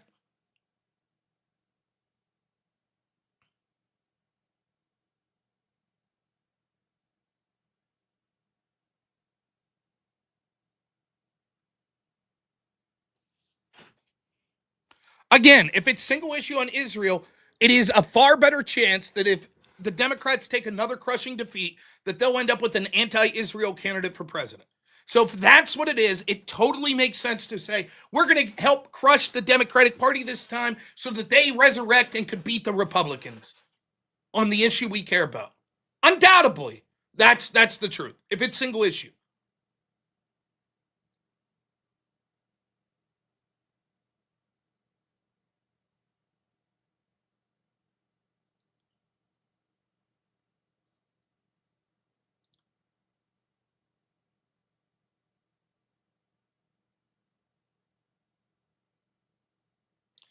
Yeah, you can say what you want in Rumble. I don't mind that. Bry over in Rumble $5 says, I think the Groypers should start their own party instead of voting leftists. The A1 party could form a voting bloc with the GOP and hold Rhino's feet to the fire for voting for Democrats. Possibly.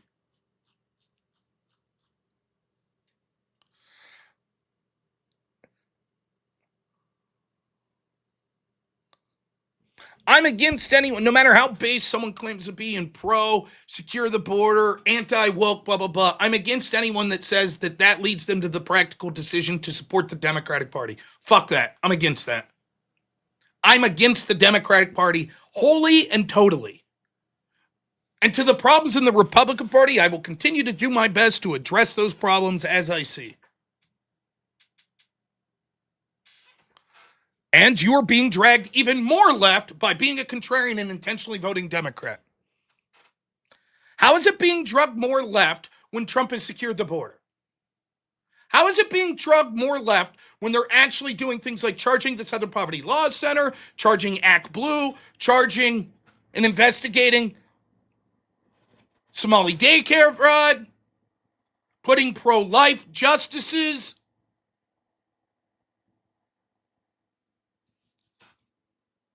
There's no incentive to give you what you want if you're guaranteed to vote for them. That's true. The side right now that more aligns with you is the Democratic Party. So if you say, we're going to vote Republican so that the Democrats lose, then they'll have an incentive to give you what you want, anti-Israel. Right? Why is that not good for you?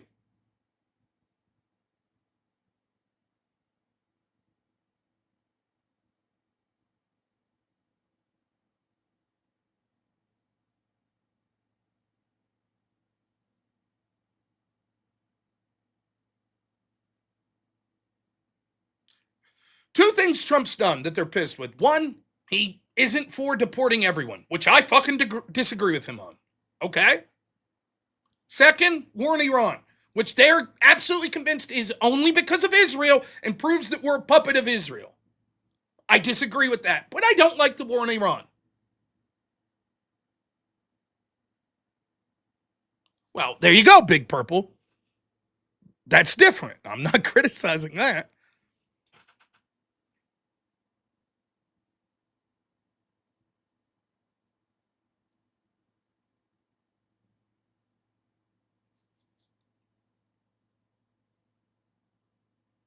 All right, we're going to get to some of this debate. So, I just want to make my point clear. You're all entitled to vote whoever you want, first and foremost. If you claim to be a right winger and care about these issues and are intentionally voting for the party that you know will intentionally subvert all of it, I think you're fucking wrong. And you're an idiot on that point. I am firmly in the camp of being never Democrat. And I'm going to use my time in this election season in pushing to help Republicans win the primaries. And they'll probably lose, or win the general. And they'll probably lose. They probably will. But I'm going to do my best to push it. And I'm going to keep working to try to hold Republicans' feet to the fire. Mostly I do it here in Pennsylvania, where it's not like I have super big connections or anything, but I do talk to people in the state level party. And I'll try to push them to be more domestic policy agenda, more mass deportations, and less foreign intervention.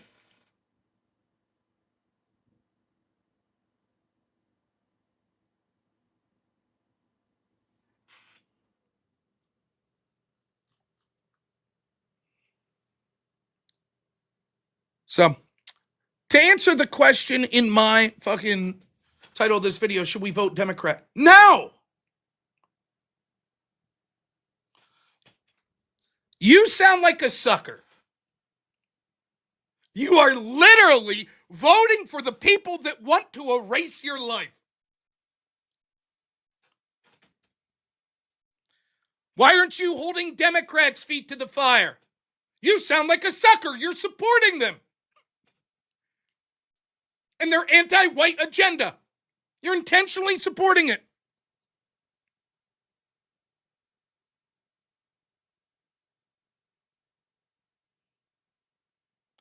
Of course, they can't give you a rational thought how that would be the case. They can't. The party will just go back to the more establishment wing. It's going to go back to the Bushes. It's going to go back to Paul. They know it. You know it. I know it. They don't have an argument. Nope, a Groiper's suddenly going to fucking swoop in. Even right now, with as much anti-Israel sentiment as it is, how are the Groiper-backed candidates doing?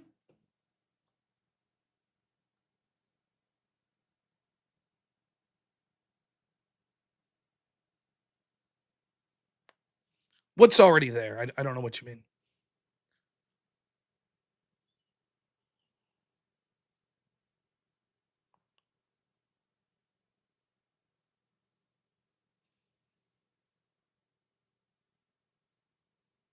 Is not already Bush Republicanism. Just because there's one war you don't like, do we have open borders?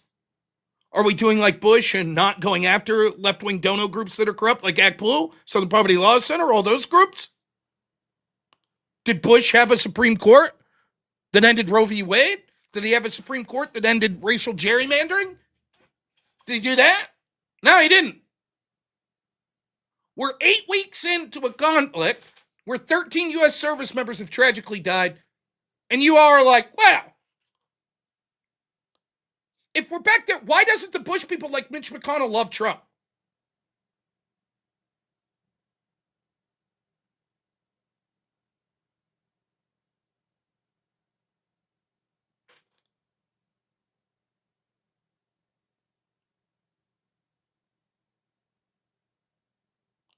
Chevron doctrine removed? Of course.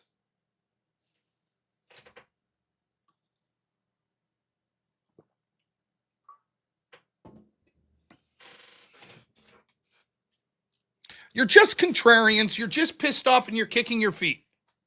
That's it.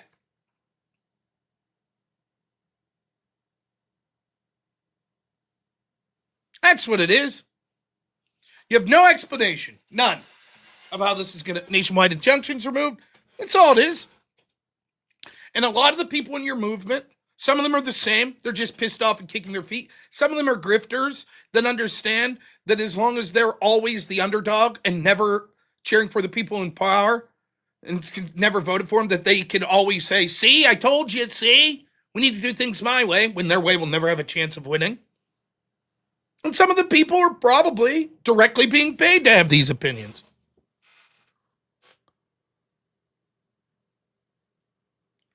Some super chats. Zach Kelpie said, clip it, when I said I'd vote Democrat. Zach Kelpie, then another 10 says, Blue Dog Dems are not pro-Israel. Example, Robert Byrd. Party more aligns. Why not? Work within that party if you're Nick and company. Unforced Ego, $20 says, Nick's entire shtick is to convince right-wingers not to vote for Republicans. He's been doing it since at least 2016. He was anti-Trump in 16, 2020, and 2024. He pretends to be base to attract right-wingers, then pulls the rug. Seems to be a better explanation than what's going on. Zach Gelpy, $10 says, Grigory's, on one hand, to say that you can't say what he says, literally, but you have to take him seriously. How does that work? Right. Don't believe him when he says he's a Democrat and he's voting for Democrat, but take him seriously. Sapalba, $5 says, spout right-wing talking points and throw in slurs to muddy the waters. David Moore, $20 says, just checking in with my favorite pundit. Thank you. Unforced Ego, $10 says, Nick exists as a demoralizing force to be used against disenfranchised young white men. Zach Gelpy, $10 says, it's simple, Rob. I'm so right-wing that I'm voting for socialist. You nailed it. Andrew, we already read. Thanks so much, man. $20 says, sorry, I'll ask the correct way for that clip. Thank you for the clip. Lavin, $5 says, both sides seem to care more about everyone else but actual Americans. Craftsman Ethos, $5 says, Robbie, you're talking about the same guy that pushed Kanye politically, mostly just because of the views on Israel and the Jays. Yep. Trav, $5 says, Rob. It's my Brian impression. I agree with you. Thanks. Lavin, $5 says, the worst part isn't how bad the Dems are, it's how worthless the Republicans are. Yeah, but again, I think that we have to be honest about the positives that we've got from the Trump administration. And look, I'm willing to start taking debates, particularly on the right. I'll take them on the left as well, with the benefits of the Trump administration. I give them a B- or a C+. Damn sight better than the Biden administration or what the Kamala Harris administration would have been. John Mitchell, $10 says, Republicans will never nominate an anti-Israel candidate because of the Zionist of evangelicals. Supporting the state of Israel is a religious thing to them, and they feel compelled to bless Israel. If that's true, and by the way, there are those, why wouldn't Nick understand that and say, our best chance is to operate within the Democrats?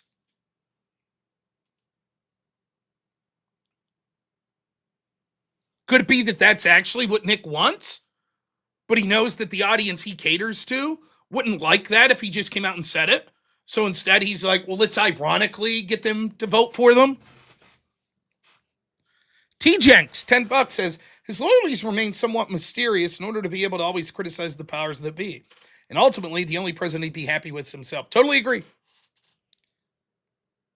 Deshaunable, $5 says, so their big bang plan to get rid of or punish covert lefties in the Republican Party is to vote in overt lefties in the Democrat Party. Super smart, yeah. Trav, $5 says, I read in chat that you live in the second floor attic. Shh. Potentially criminal. What's up, man? $5 says, Trump has actually delivered on the crap that the neocons and establishment R's kept pretending to care about. Exactly.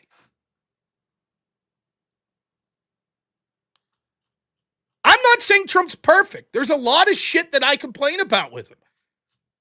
And certainly the Republicans in Congress, many of them, particularly in the Senate, are fucking actively trying to sabotage some of the key parts of what he wants.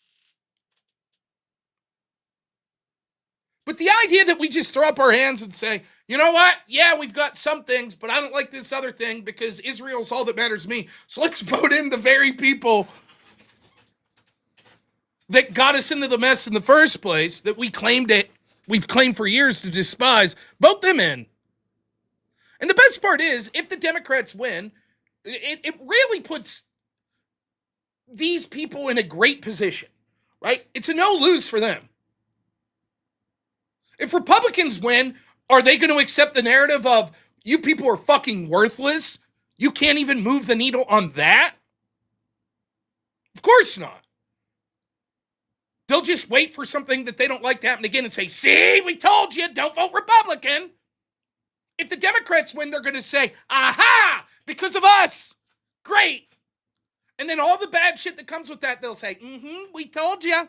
We told you. That's what happens. We told you not to vote Trump in 2024.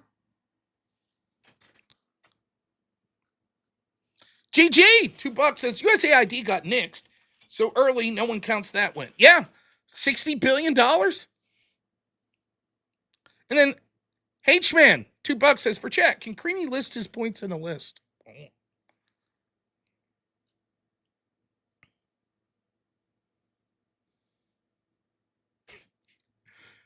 And you can see, you just see how they have no argument.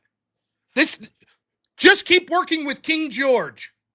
Imagine that King George is fighting like the French, king, he's fighting King, who was a French king? Like King Leo or something. And King Leo's like, we're going to chop off your head if we win. And this dude would be like, I'll vote for that. Go ahead and chop my head off because I'm not supporting King George. You sucker, keep voting for King George. They have yet to make any reasonable, compelling argument. Their only argument just boils down to keep voting for the party that does nothing. Actually, the party's doing things. It is. It might not be doing everything that you want, but it's doing things and things are moving in a better direction. Secondly, by working within that party, we're more likely to get to the part that you're talking about. Third, if we are going to sabotage one of the parties because they're closer to where we want to be on Israel, then it would be the Democratic Party. Why don't you do that? And literally they're just like, oh, well, vote for King George then. Yeah. Like, just keep voting King George, buddy. It's always the same. Just always vote Republican. Oh, that's it. No argument. None.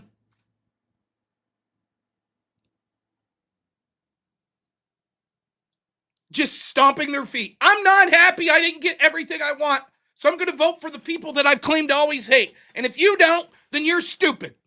Okay, how's that going to help? I don't know, but I'm stamping my feet, so shut up. T-Jenks, $5 says, in my opinion, the biggest problem is the Republican Party is Thune. He will not ever give the base anything it wants. That is a big problem. It's not just him, though. He also is beholden and knows he doesn't have the votes for a lot of that shit with other Republican senators. MT Alex over on Rumble says, new ATF director would have never happened under dipshit Dem administration. Guy has potential. Totally agree.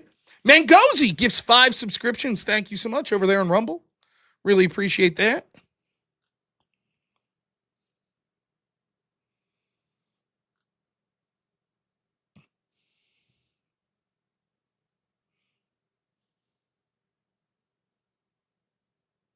How is that possible? When will the neocons go down? You would have said the same thing in 2024. Then Trump won and you call him a neocon.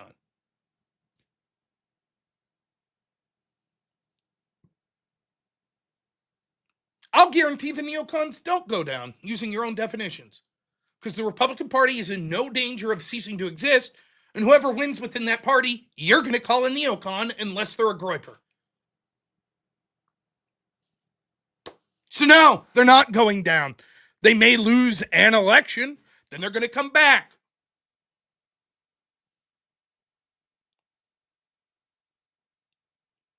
Now imagine if that happens. Imagine if the victory lap that'll be taken in 2026 if Republicans lose the midterms by the groypers, right? And then in 2028, if the Republicans either nominate A, someone who I would expect it to be either DeSantis, Rubio, or Vance, or B, a Paul Ryan type figure, a Mitt Romney, someone like that? Or are they going to say, we failed and actually pushed more to the right? We fucked up. Are they going to say that? No. They'll say, see, we told you how bad the Republican Party is. Vote blue again.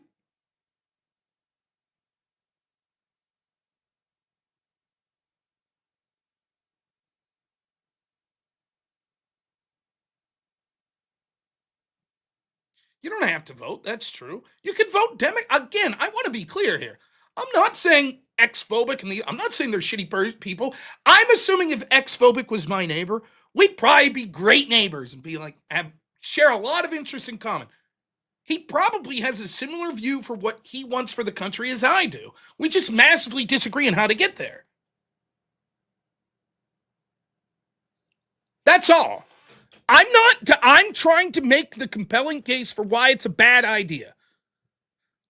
I don't think that Israel's the most important issue, but that's fine. I know I have a next to zero chance of convincing the people that think that. So then the next best thing I could do is try to convince you the strategy you're employing is actually going to make things worse.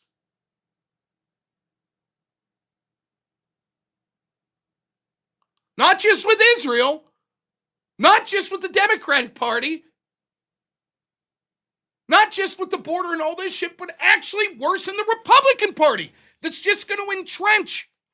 One thing you could say with Trump is he at least made it so that we could even have the conversation so that the old guard Republicans no longer have a stranglehold on power. There was a zero chance without Donald Trump coming along that there was going to be anyone that could challenge or fracture that sort of narrative. You might not like the way Trump's gone, but at least it's in the conversation now because Trump was there. Something that you all wanted to eliminate from the first time that he ran, or at least Nick. If Trump wouldn't have won, we would have literally just been in the, okay, Jeb Bush is going to run again. Newt Gingrich type people. That's who it would have been. And there would have been, you could have stamped your feet. There would have been zero chance that someone outside that scope, unless they were independently wealthy or had some like crazy amount of charisma, would have came up. And if that person would have came up, there's no reason they can't come up now.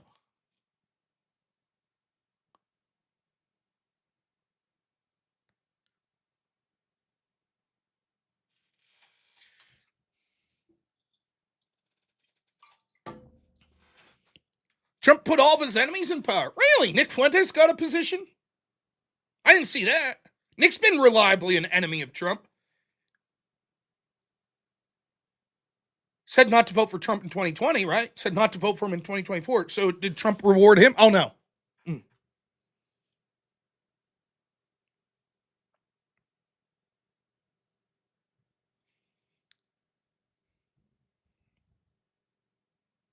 All right. I have a debate on reparations coming up tomorrow against a gentleman by the name of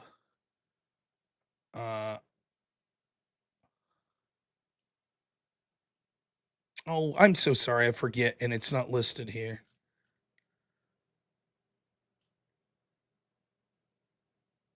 Is it Angelo?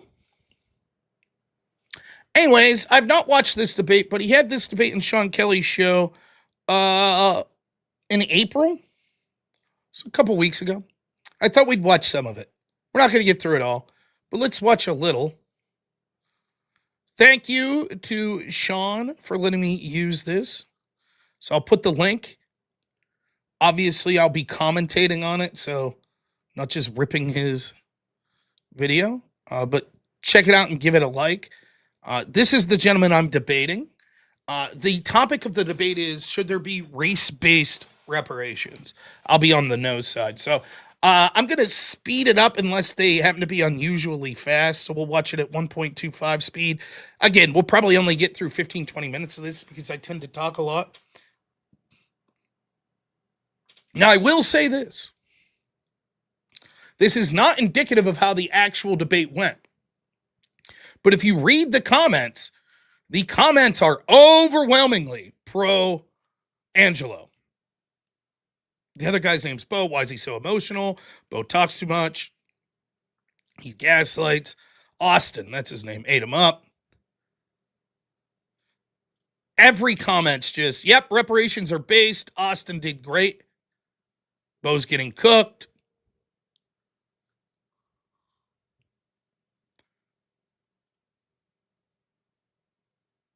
Keeps bringing up immigrants, but they've never been hindered. They've always been allowed to build. So I would say 95% of the comments that I saw are saying that Austin, who is going to be my opponent, crushed it. Now, my guess is that probably the majority of those people were leaning towards Austin's position before, but that's okay. He may have actually dominated this debate. So let's see. This is the beginning, I believe.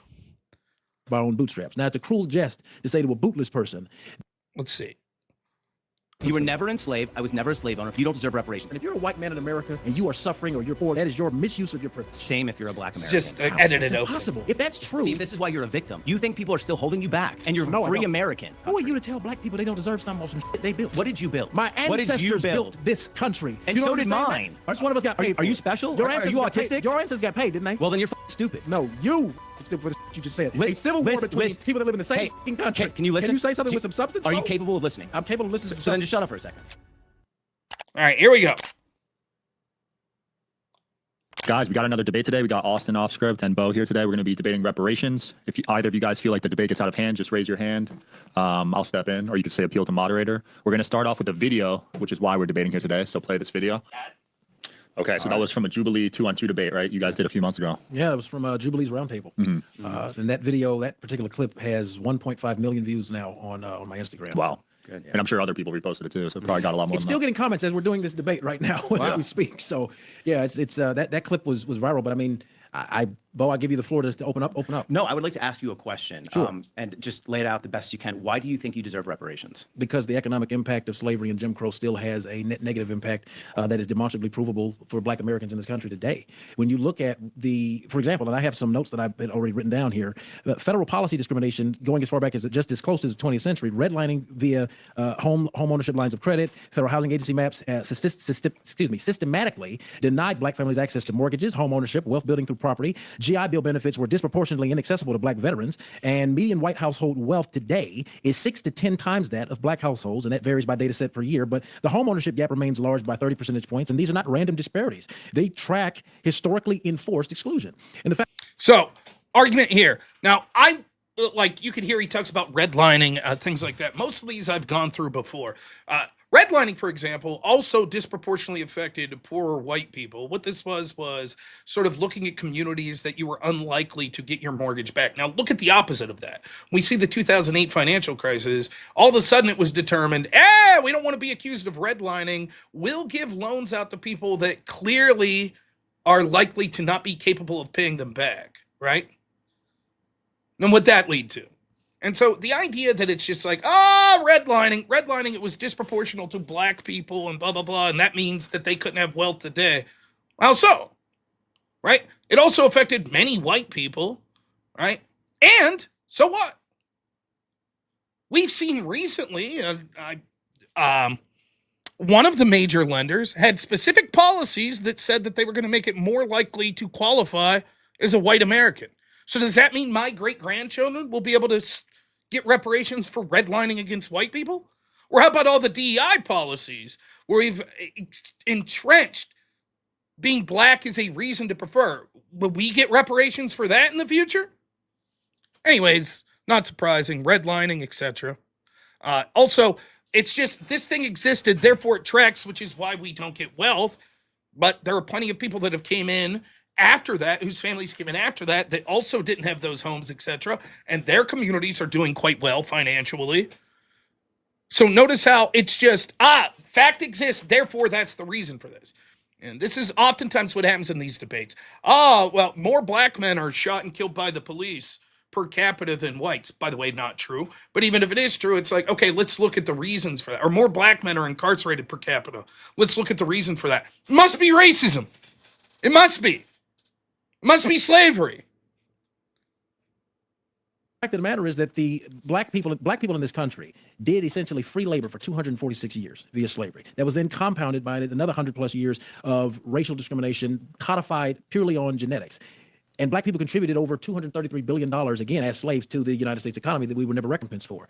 And I couldn't call myself a conservative, a Republican, anything of the sort. Without, You're not, but- Well, you can say that, but tell me what a Republican is. I would say a Republican is somebody that has conservative Christian values that would lean more towards self-regulation rather than government regulation, less taxes, less Uninteresting lobbyists, less how we government define control. Republican. It doesn't and when really matter you're to me. It's going not for an argument I'll be reparations, that's bringing more up. taxes. But before we get off on that, I want to ask you a couple questions regarding your opening statement. When did redlining end? When did segregation end?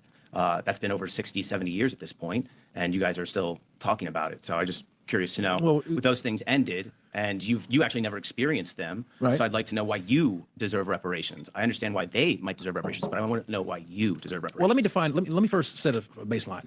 When I define reparations, I am not talking about getting what Dr. William Darity said that Black Americans would be entitled to, which is $250,000. I think that would create a situation where the U.S. couldn't pay that debt. It's impossible. However, you just said it yourself. Segregation ended about 60 years ago. Women in the United States had gained full autonomy in 1975. Martin Luther King was killed in 1968. they got the opportunity to vote after black men. Well, no, right. That's Okay, not my point. My so- point is that the average lifespan of a human being is around 70 to 80 years, give or take. So you just admitted that if the civil rights movement ended only 70 years ago, that means that some of the lasting generational impacts of Jim Crow, of slavery, can still be felt today, which is why my grandmother would deserve reparations. She's still alive. My father was born in 1965. I would argue that he and my mother. So there's the argument for this is if a specific person is aggrieved in a way by the government that specifically is illegal to them, then you could possibly make an argument that that person deserves recompense. For example, if someone is jailed and it's wrongful and they're in prison for 40 years, I'm not opposed to the government then paying that, right?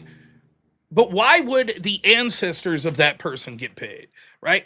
And when we're talking about things like redlining, segregation, etc., why would the federal government, largely that had nothing to do with that, be responsible for that? For example, if a mortgage company redlined, if I could prove that there are significant companies right now that are antithetical to white people, will the federal government be responsible to pay me back in the future?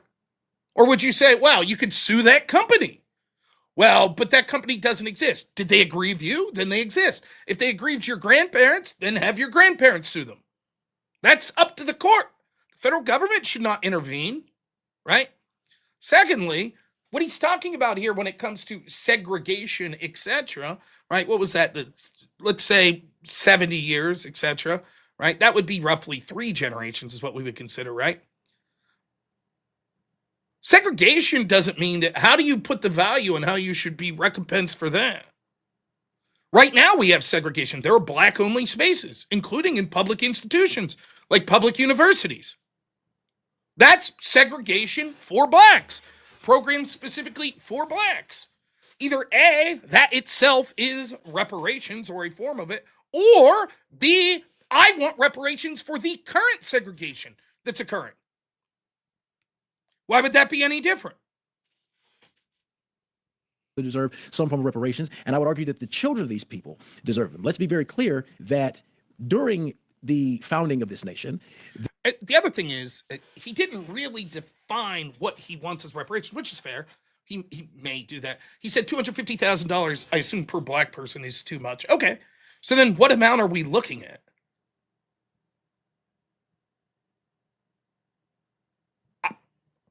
I think that it's something that I'll ask him to define, because there's a problem. If it's like such a small number, if it's like, well, every black person should get $5, well, then you could probably make the argument that we've already had reparations in the form of all sorts of social programs designed specifically for black people. If it's a big number, well, then the problem with that is a bunch of people that never committed these crimes themselves have to pay into a government, because the government's just made up of we the people. So why should my government, which is just us and our extension, why do my taxes go to people when I committed no crime and they had no harm that befell them? That wouldn't make any sense. Any more than it would make sense if this gentleman, let's say that my grandfather was stabbed by a black man. Does that mean I'm owed reparations by the black community today? And let's say the local police force let it go. They didn't investigate it. Okay. Now, does that community owe me reparations today?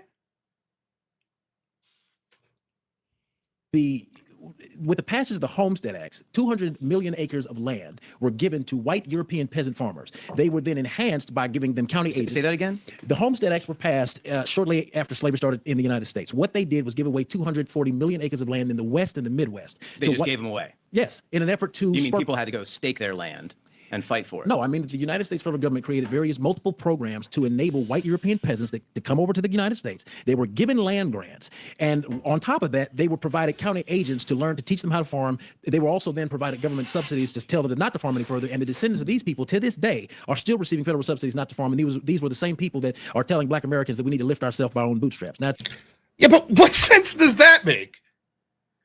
If the argument is, well, there were certain people from European nations that took advantage of the Homestead Act, true, okay, then wouldn't this mean that someone from China is equally entitled to reparations as an African American? My ancestors also didn't benefit from the Homestead Act. I'd like money, thank you. What sense does that make?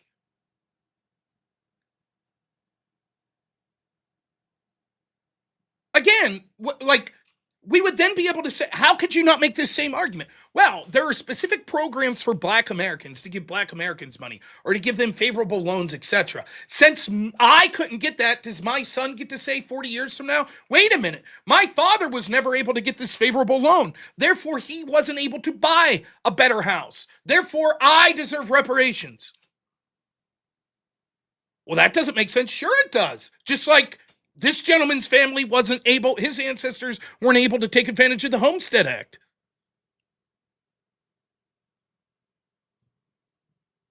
It's a cruel jest to say to a bootless person that we need to lift ourselves by our own bootstraps. You still haven't explained why you. I mean, I understand the narrative, and it's a clever play on words, right? Pull yourself up by your bootstraps, and then it's like, but we don't have boots.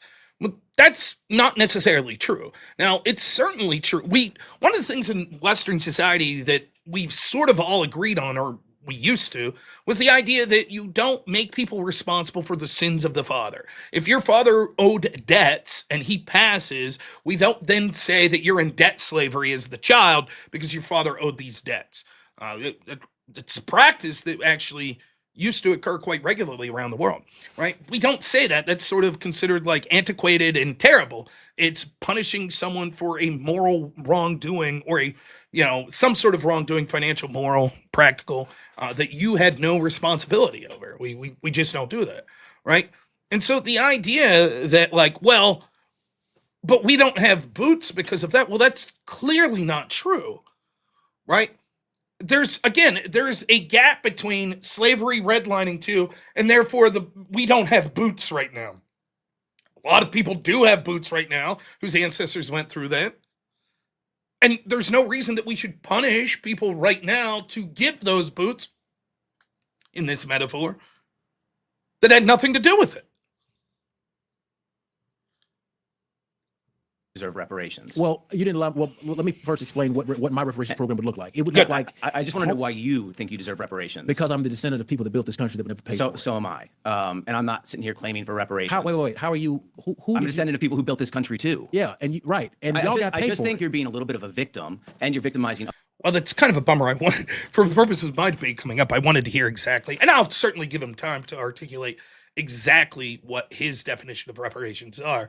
But the idea that my ancestors built this country and they weren't paid for it, well, says who? Right? Sure, as a slave, you weren't paid for it. Great, grand, right? But you could say that indentured servants went through the same thing. If I could prove that my ancestor was an indentured servant, and sometimes indentured servants were actually treated poorer than slaves. You would sign into this agreement where you basically were a de facto slave, but because there was a tenure on how long you were in that service, you were used for riskier things. The slave you could technically own for life. The indentured servant, only 20 years. So if you had more dangerous work, you'd protect the slave. It's sort of like, it's terrible to use this metaphor, but like you have the car that you know is going to be your reliable car that you use for years. So you use the old beat up pickup truck to do the harder jobs because you know you're getting rid of it in 5 years. Right? And the idea of getting paid by who? The government? Like most ancestors weren't directly paid by the government. Or if they did, it was a pittance. So you have a beef with the individuals that didn't pay. other Not the people, government, not me. by claiming that you deserve something that you were never a victim of. So let me ask you this question. Can you refute anything that I said from a legal perspective? It's not about refuting it. It's about whether you deserve it. Are you a Christian, Bo? Yes. Okay. So is it written? So since we're Christians, this is interesting. So is it not written that you should do unto others that you as you would have them do unto you? Yes. So So if you think stealing from people and giving it to yourself is what you would do unto others? No, I think Yeah, the again, this is not a good metaphor. The idea that it's like this would be the moral thing to do. No, I don't believe there's any concept within Christianity that people have to pay for supposed crimes that their family in the past had done. In fact, it seems that would the entire idea. I think the thrust of Christianity is we judge individuals for their individual action.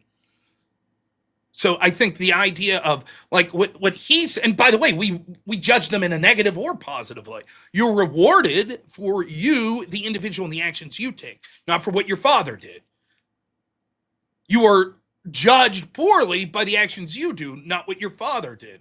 So I don't know where this idea of if you're a Christian, this means that you're entitled to give this money. Any different than this, like I know very little about this Austin character. Looks well dressed, looks very articulate. You know, seems like he's probably doing okay financially. I mean, would that mean that I would say, well, then he's obligated to give money to people that are less fortunate than him? Of course not. Because I think the white Americans stole free labor from black. Did white Americans steal free labor black folks? No, they bought it. They bought it from other African Americans that sold it to us. So, no, it wasn't other Africans right. that sold it to us. Starting something new isn't just hard; it's terrifying. When I started, now I know the light build social bases around doing event. What basis? Just remember this: Africans, through battles and I mean, they did buy, but fine. Let's skip this argument. It's not a particular argument I would make. I have a different way of making it, which we'll see. Nonetheless, like the idea of, well, white people didn't pay. Who? What percentage of white people own these slaves? Like, by the way, there were far more slaves in South America and countries like Brazil, which were people that we wouldn't consider white. There were also black slave owners. There were also Native American slave owners. So the idea that it's just in general, well, white people, okay, even if that's true, what does that have to do with me? Now, the argument that, I'm not shattering anything here. You guys know the argument. My ancestors were able to build up this wealth because of these policies, which his ancestors were unable to do so.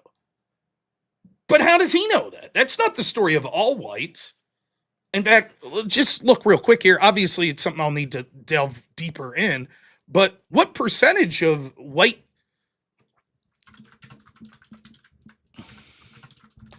Americans had ancestors that owned slaves?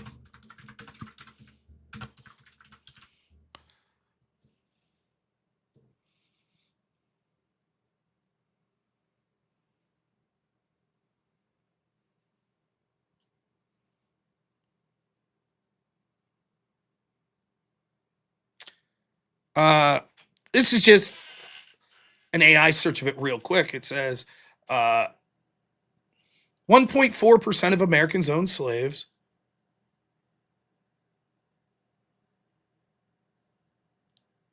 But in the South, 25 to 30% of white households own slaves. About 8% of all white Americans, including non-Southerners, lived in a slave-owning household. Okay, so 8% at the time. Only 1.4. So I may have been a child in a household that owned a slave, but I ended up never owning a slave. So of the total proportion of people, 1.4% own slaves.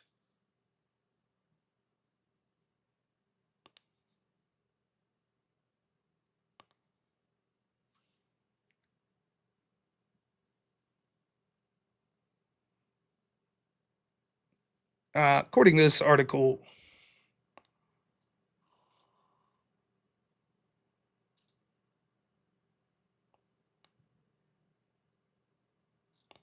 it's they don't have exact numbers, but it's a vast minority of current white Americans alive today whose ancestors owned slaves.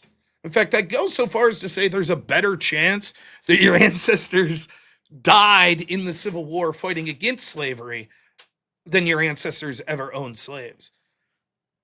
The majority of the Southerners that fought in the Civil War never owned slaves themselves, which isn't surprising, seeing as how only 1.4% did. So why should 100% of the white population today pay in taxes to go to reparation to 100% of black folks when a vast minority of these white folks today ever had ancestors that owned slaves? And in fact, their ancestors probably were much more likely to fight to end slavery. And many blacks that exist in this country today actually didn't have ancestors that owned slaves because we had more immigration that came in, or didn't have ancestors that were slave. So I don't know what the exact...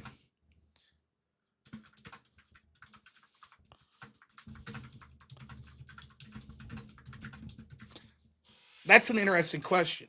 My guess is the majority of blacks had it living in the United States now probably had ancestors that were slaves.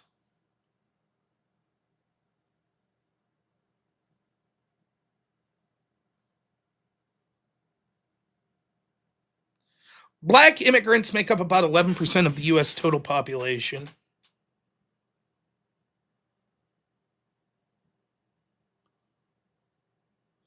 So you have about 75 to 80% of black Americans whose ancestors were probably slaves.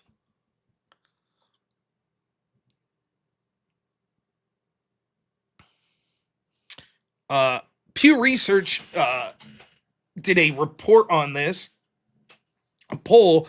52% of blacks reported their ancestors were slaves in the United States.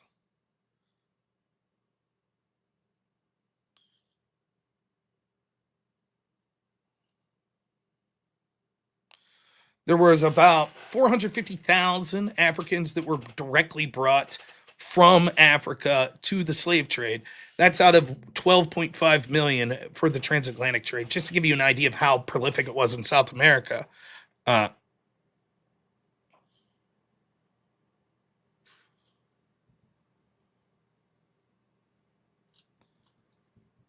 you start to see the problem. So, all right, let's keep going, though. Everything else captured other Africans and then sold them to the U.S. They were purchased, Right. not just stolen. Right. I don't disagree with that. Okay, and But they were brought over there's to a the key U.S. distinction. Can I just finish? Go ahead. Man? I'll let you talk for a while. Go ahead. They were brought to the U.S. They didn't know any languages. They didn't know anything other than they were tools. And I do agree with you. And I think it was horrible that they did that. But it doesn't mean that they're 8 generations later, you deserve reparations because of what your great grandfather went through. And I would even go back to the biblical theories or the Bible, just the Bible. Let's go back to the Bible. Deuteronomy, Jeremiah, Exodus, Ezekiel all claim that in similar form, the son shall not bear the guilt of the father, nor the father bear the guilt of the son. Right. That's not talking about government institutions. So when No, 11% of black population is immigrants, not 11% of the entire country is black immigrants. No. We're not talking about government institutions. Yeah, we we're talking absolutely about are. Christianity. No, we absolutely are talking about government institutions. My entire argument is based around the premise. You Hold brought on. up Christianity. Right. So right. let's stick with the Bible real No, quick. no. This country was founded supposedly on biblical principles. Now, Okay, my question is, the government of the United States of America, the Chief Justice Tanner stated that a black man has no rights that he as a white man is bound to respect. That was one of the worst rulings in the Supreme Court history of this country. I agree with that. Then codify, and the difference, let me go back to what you said. You said that Africans sold other conquered Africans into slaves. There's a key distinction. They sold slaves that were conquered in war. They did not create a caste-based system based on a genetic factor of skin color. That's a key distinction. Again, this narrative of chattel slavery and how that's somehow worse.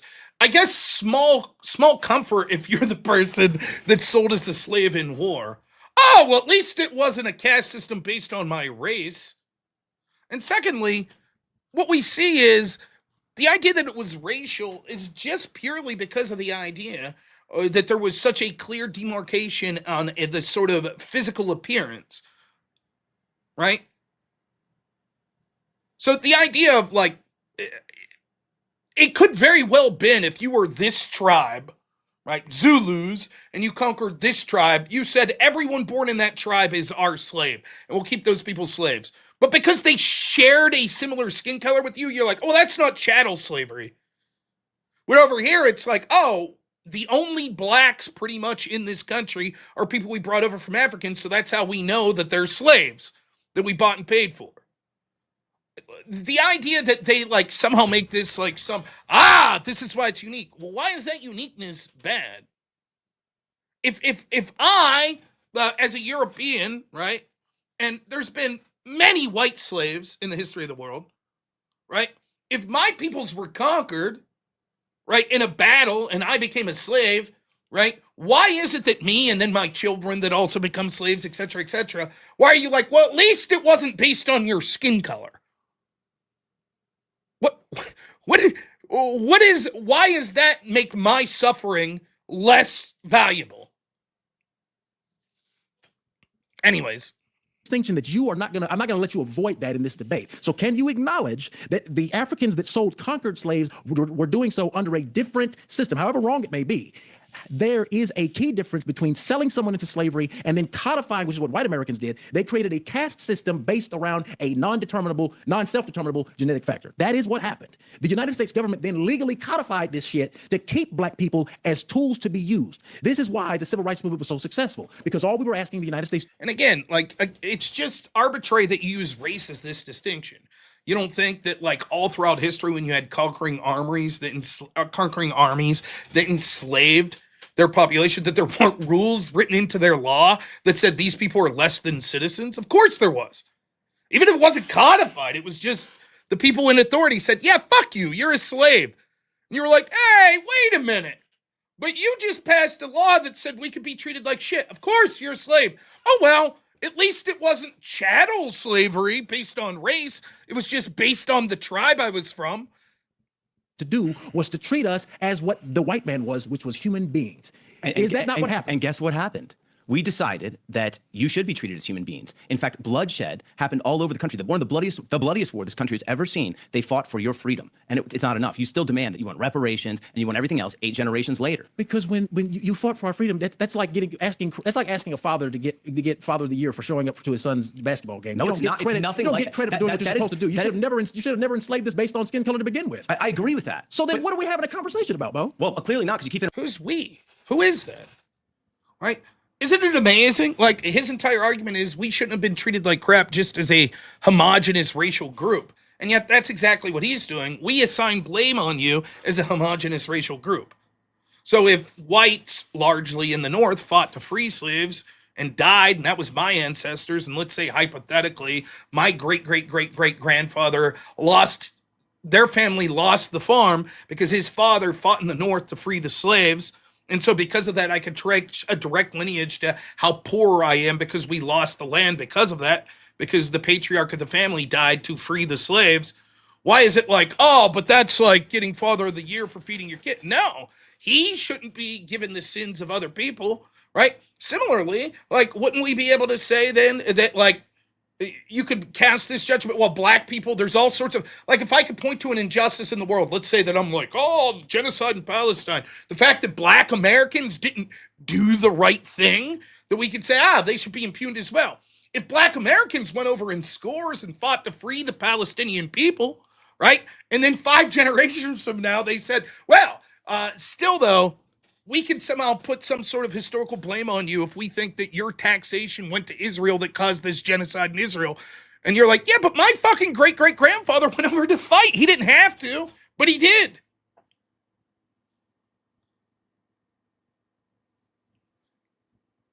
Interrupting me every 2 seconds. So what I will say is, I don't find the interruptions have been egregious on either side right now, just to say. Bloodshed happened throughout this country in order to get your freedom. Is that you aren't thankful at all for that? What kind of freedom did we get though? You see, when you were no longer slaves, right? But what did we get? Land grants? Did we get back any sort of record? When we weren't slaves, I'll give you that. Were white slave owners compensated by the United States federal government for the loss of property? Well, written in the 13th Amendment, they weren't supposed to. Answer that question, Bo. I am, if you would give me an opportunity to. That requires a yes or no. No, it were doesn't. White slave owners compensated by the U.S.? Oh, yes, it is. Can we talk about history? That's what I'm having. Shut the fuck up.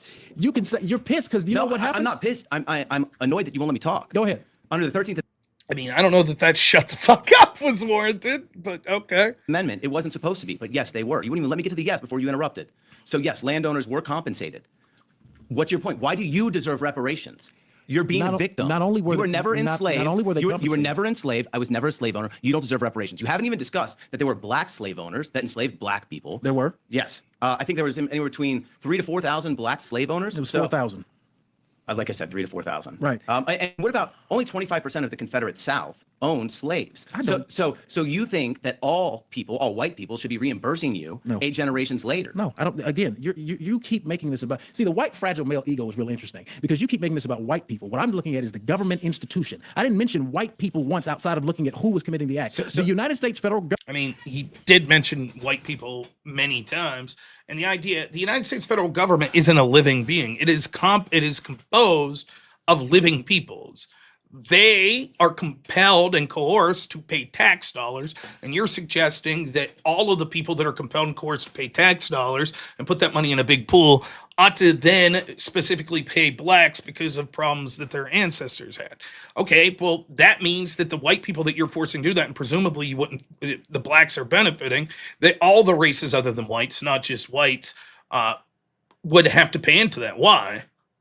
Why should they be punished? For example, let's say that I'm an immigrant from, let's say, Thailand. Does my tax dollars also have to go to reparations?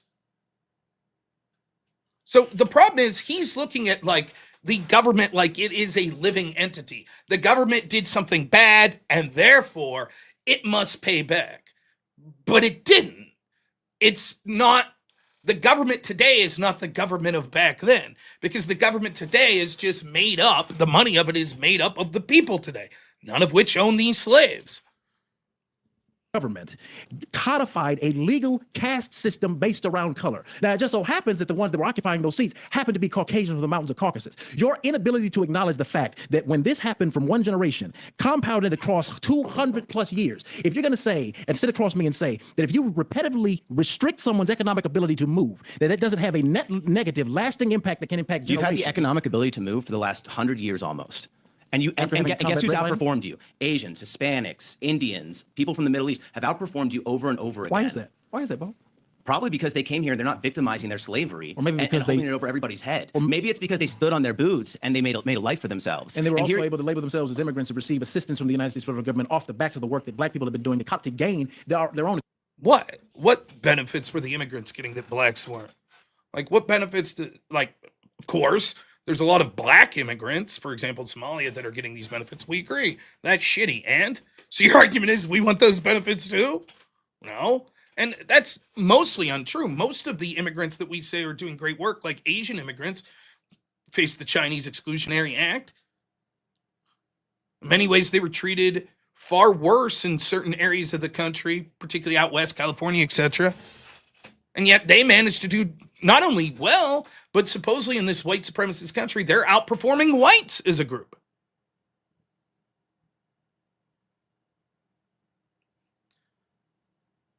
You know, so the idea it's like, the immigrants are all doing well because the federal government propped them up is not true. There's better arguments that he can make. Well, most of the immigrants had economic mobility to come here in the first place. So we're getting a disproportional view of it.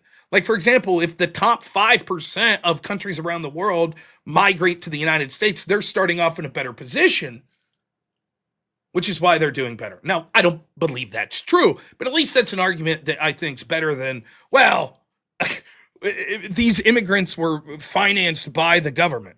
And you guys have too these last 15 years with DEI and everything else that they've rolled out. Are you really going to sit here and repeat that? 15 years versus 250. How insane can you Immigrants have been propped up by the federal government for 250 years? be? Why are you yelling? Why are you so upset right now? For the same reason you wanted me to shut the fuck up, because I'm not upset. I'm just holding you upset to a standard that you want to run from. No, I've asked you multiple times why you deserve reparations. You haven't been able to tell me. You basically said that because you are the 8th generation removed from slavery, you deserve it. And I got a question for you. Your middle name's Julio. Are both your parents black? They're both black. Both are black. Are they both descendants of slavery? They are. So in your what happens with reparations if you have one white parent and one black parent? Do they get less? How does reparations even work in a system where there's can I just finish, bro? How does reparations even work in a society where just the government is written with fraud right now? I am talking about how reparations doesn't work today. That's a good question, and his answer, his flippant answer, well, slave owners assaulted the slaves, and that's how you could have a half black, half white child. Okay. So the black portion of the child's a victim, just like the black child that was born. He's not more of a victim, right? Because of his circumstance than the black child that was born to two slaves, correct? And yet the father is a perpetrator. Half of his blood is perpetrator, white.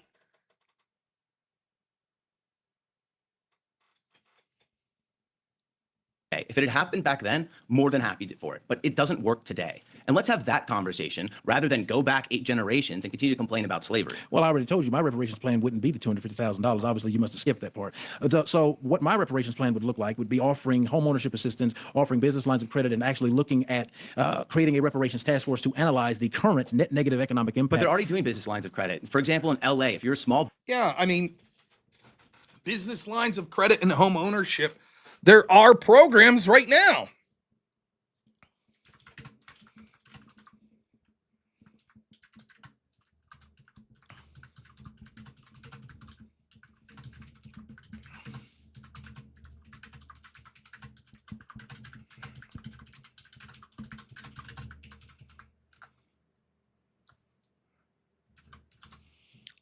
So again, reparations paid.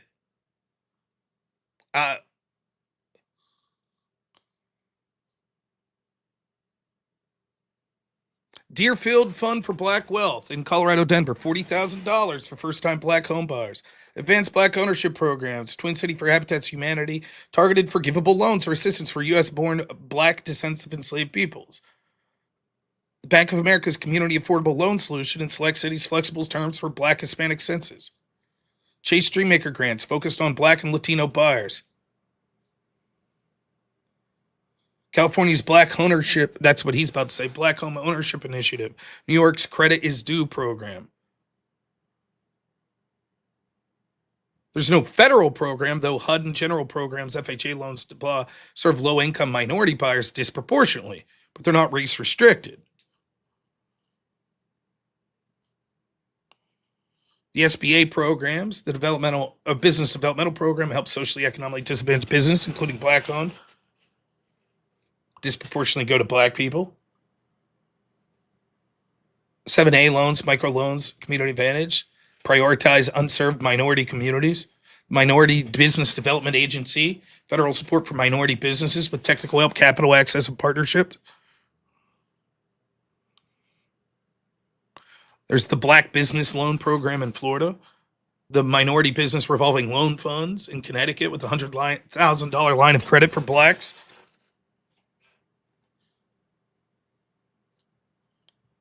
So, I mean, this exists. That's reparations then. Business owner, you get the ability to get small business loans over white Americans. Based on what data metric? What source do you have for that information? I can talk to, there was a woman that came into my bar that literally told me this. She's with the SBA loan offices in downtown Los Angeles. So once again, let me restate this.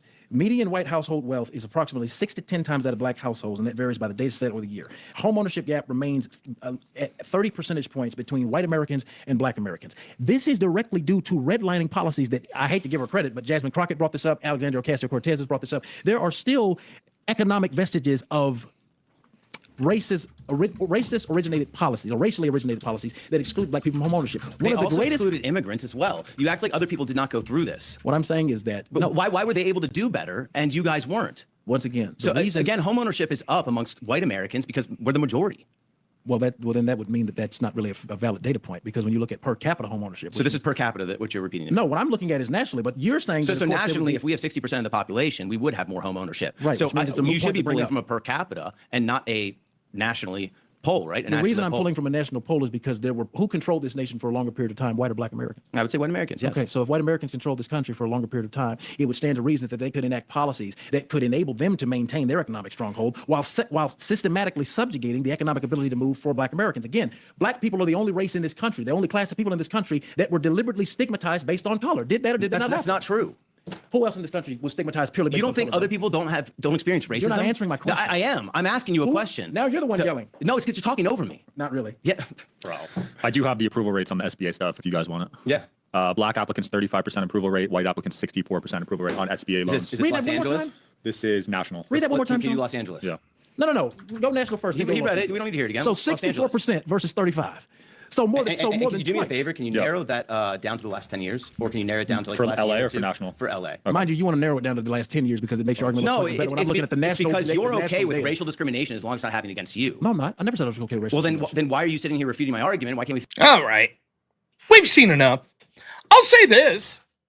Guys, well spoken and articulate. I am hoping that we could have a civil discussion.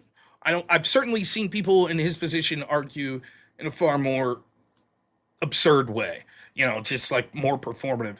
So I think it'll be fine. And I'm looking forward to it. I think it'll be a good discussion.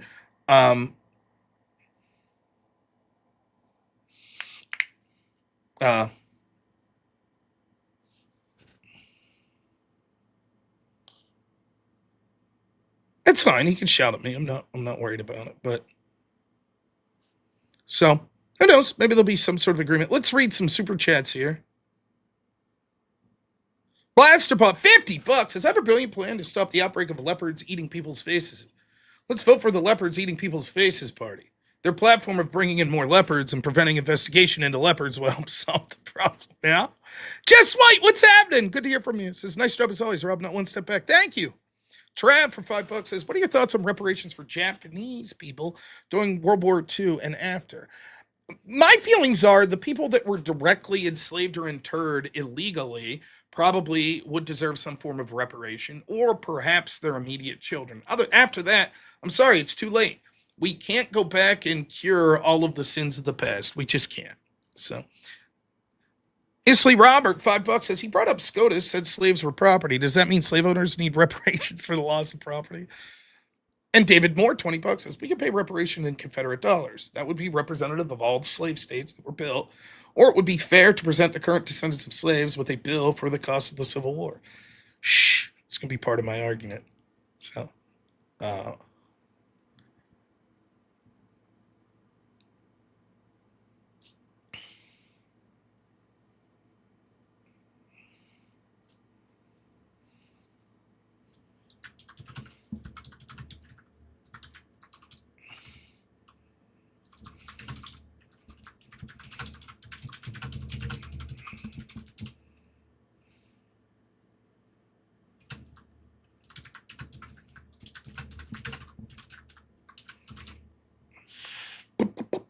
but I'm looking forward to the debate. I think it's going to be fun. And it's a different debate than I've had recently.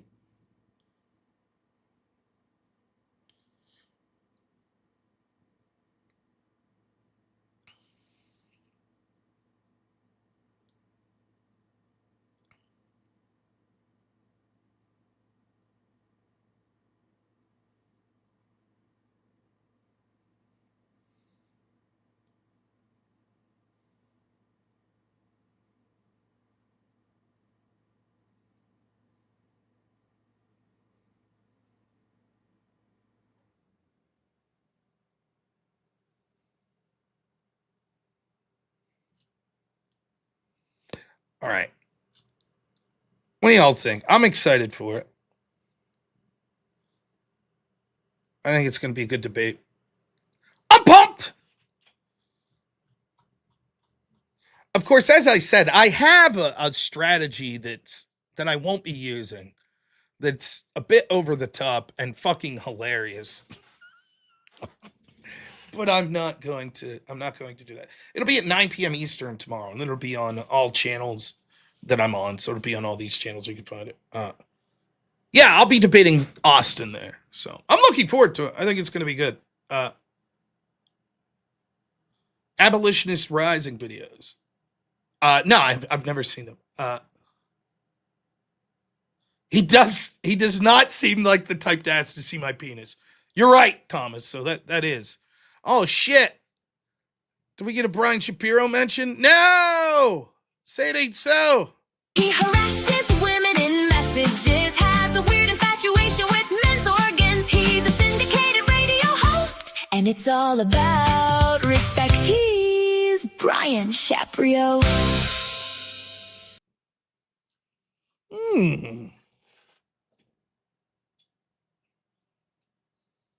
Rob. Mm-hmm. All right. It's 12:30. I'm looking forward to the debate tomorrow. I think we've had a good show tonight. I hope you all agree. Now's the time in the show where I try to get paid and I grift for a little money. I feel like I tried. Look, the end of the show is annoying as piss. For me as well. But I do really try to keep it segregated. It's a weird compromise I've came up in my head because you don't want to be that guy that's constantly like, hey, remember, send me money. But at the same time, you sort of have to ask if it's your job. It is my job. And I'm a greedy capitalist.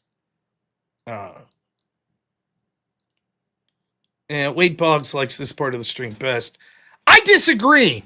I like this part least best. The debate time is 9 p.m. tomorrow, Eastern. 9 p.m. Eastern tomorrow. So it'll be on this channel. And also on Modern Day Debate. So it should be fun. I really hope the dude prepares. It sounds like he at least is familiar with the topic. And so that's good. I like that. I want to debate people on the topics that they're most equipped to debate. That's good for me. So I'm very much looking forward to it. Let me check something here real quick.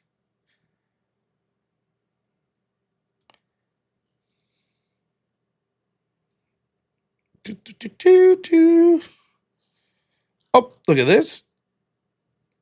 David Moore, $2 says, did you try this BS today? Mailbox. It's good. And then Welchie, $5 says, this $5 will give you the edge you need to win tomorrow. Hiya! Not one step back. Thank you. That's what I needed. Now, I owe. Would you believe if I told you 0 whip songs I owe? Now, of course, if we get to $400, anytime at this point on with the show that we get to an even $100 mark, we'll play a whip song. Or if someone donates a singular $100 donation, we would play a whip song. Now, I think that I may get out tonight with owing none, which is fine. We also did that yesterday. But I do think we could get to the $357 goal. Now, like I said, I was trying to get to 2 times the goal, given the fact that we lost to that bastard Austin Hall last night. But,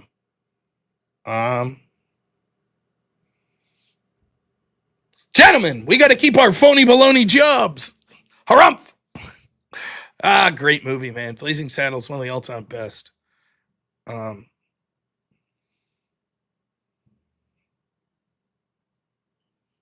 Quality Leering Center, $10 says, enjoy the show. Thanks, Rump. Thank you. Oh, now look. Now we're only $6 away. We could do it. Yeah, Lavin is the only person. Now, I'll admit, I like the money, right? But I also like not hearing the whip songs. Lavin doesn't give a shit about the money because he's not getting it. And he also hates the whip songs. So I feel like he's the real winner.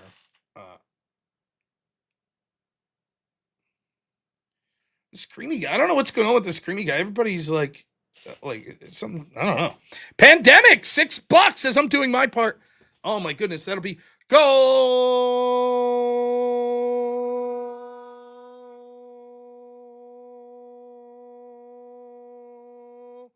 Thank you so much. We did it. We've successfully done it. We did it.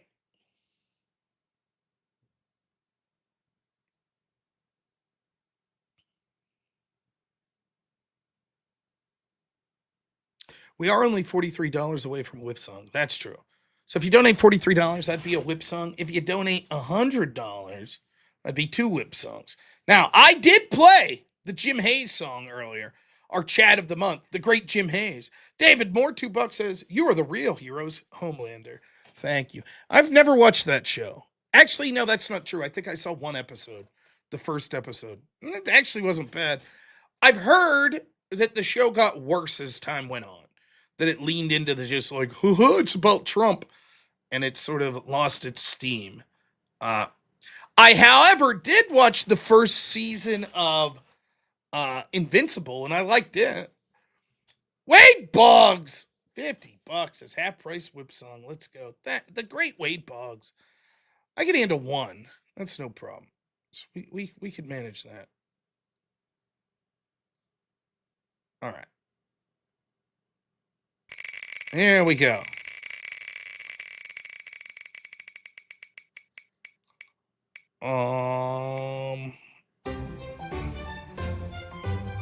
Okie dokie. To get, to get in the vibe for tomorrow's debate. There's a whip. Where there's a whip. Where there's a whip. Where there's a whip. Where there's a whip.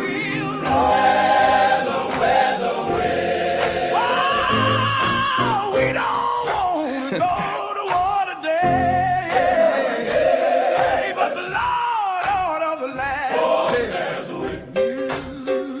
Where there's a whip. Oh, where there's a whip. Oh, where there's a whip. Where there's a whip.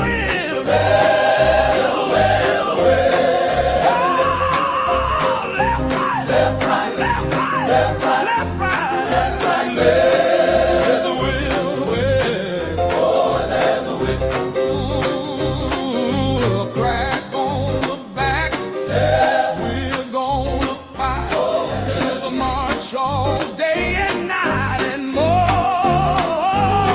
For we are the slaves of the Dark Lord's war. For we are the slaves of the Dark Lord's war.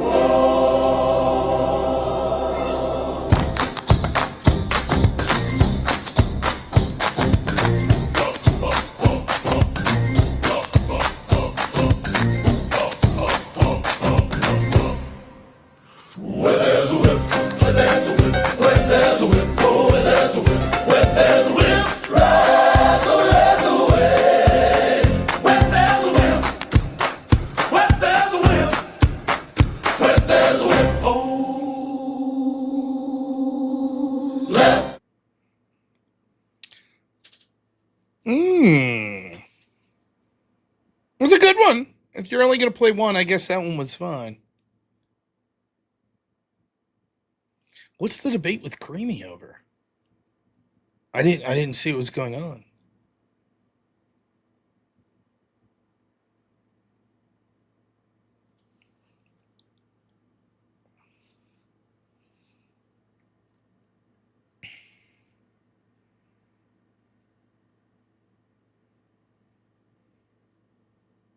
Mangozy, $10.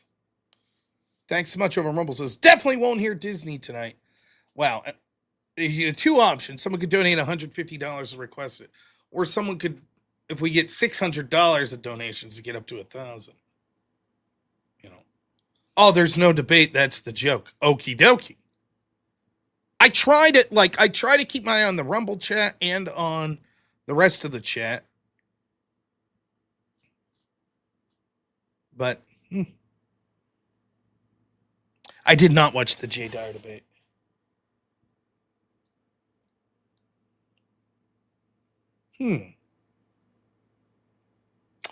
Well, gentlemen, it's been a good show tonight. I've enjoyed myself. Tomorrow's going to be very fun with the old debate. I have good news. I think I have decided starting next week, we are officially bringing back the daytime call-in show. I will have to have more details. We're going to try to do it 2 days a week. That's probably going to be damn near Rumble exclusive for reasons. But I do believe that I'm ready to start doing that next week. And I miss a lot of the people that called in. So I think it'll be a lot of fun. And if you miss those shows, I think you'll really like them. I enjoyed those shows. So we're going to bring that back. In addition, I do believe there's a good chance that I'll be doing the extravaganza tomorrow as well. I'm not sure. I haven't talked to Andrew or Jake. Hey, Intel Wild. $5 says, we heart Rob. Thank you. Yes, Spartan. If we're just on Rumble, then you can tell me what slur you want to call me over and over again, as long as it's on Rumble. No problem. Unfortunately, we have to do, Miggy calling in with the weather report. Unfortunately, we have to do that because of the trolls. And it's only going to get worse as you start to sort of criticize bigger streamers, particularly on the left, but it could also happen on the right. But I'm thinking Tuesdays, Thursdays. Did somebody say troll? Yeah. Oh, I thought you meant me. No. You're an alien, not a troll. Oh. I think we decided so. Oh, I got it. Did you mention robnoerr.shop? I didn't yet. I planned on it. All right. robnoerr.shop. You can get cool hats like this, cool shirts, cool hoodies. That's right, robnoerr.shop. robnoerr, one word, .shop.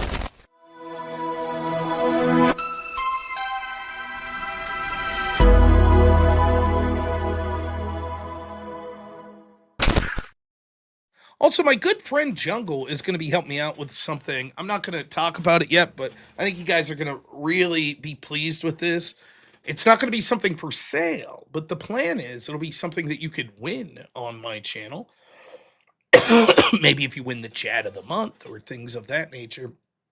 Might take a month or two to get that off the ground, but something pretty cool that I think you guys will like.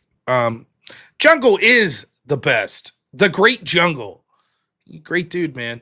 He was incredibly generous to Avarice and I and some other folks down there in the Carolinas as a host. Just really, really great guy. Interesting guy, too. Like, I was learning shit about Jungle. Blew my fucking mind, you know? And he was sort of from that neck of the woods originally. So it was cool to go down and see sort of where he grew up. It was very cool. So, a lot of fun. If you buy from robnoerr.shop, will you get your items? You're tired of getting scammed by people like the Trump. Have you ever heard Donnie Boy make a post where he doesn't just piss and moan about Trump? Is it possible for him? Is it possible? My wife wouldn't sleep with me tonight. It's because I didn't get my Trump meme coin. I'm just kidding. We know you're not married. But we get it. You don't like Trump. Everything bitching about Trump nonstop. Totally got it. We got you, dude. Yes, if you buy from the shop, you will get your merchandise. Promise. Largely because it's out of my hands. The company does it, so.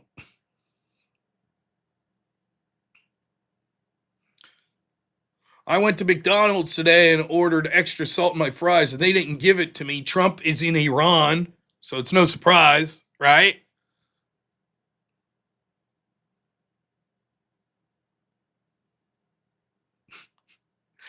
All righty. We're going to wrap her up for tonight. It's been a great night. So, game plan. Tomorrow will probably be on like 8:45. Come on, 15 minutes early. And then we'll head on over to Modern Day Debate, get that debate kicking. Obviously, I will take your donations and read all the super chats tomorrow night during the debate. As I explained, though, it's hard for me to obviously read those or pay attention to the chat while the debate's going on. Nonetheless, I will read them all. And you might even have a chance, if you would like, to go over to Modern Day Debate and put in some super chats to ask questions of the debaters. I think that my opponent will have a decent audience. And so it'll be interesting. I'm hoping that I get a lot of questions directed my way during the Modern Day Debate chat. I think that'll be cool. Looking forward to it. So, I want to thank Avarice, and I want to thank my editor, Black Elk. I also want to thank all of my wonderful mods who are great. I'd like to thank everyone who donated in the chat tonight, everyone who liked the stream, subscribed, chatted, or just watched. I cannot debate and read super chats at the same time. It's true. I'm not multitasking like that. So you could ask to see it during the debate, but I'm not going to play the song or respond to you. So great show tonight. I hope you all enjoyed it. Screw the mods, yes. Take a moment and think of the life of Charlie Kirk. Oh, shit. Wait. Before I do that, I should queue up whoever we're going to raid. I haven't looked yet. Let's see. Who's on tonight that we could raid? We haven't done Cool Vic in a while. I was thinking maybe him. Okay. He's doing some news stuff. Cool Vic covering the news. Okay. Let's see what we got. All right. Sounds good. All right, cool, Vic. All right. So,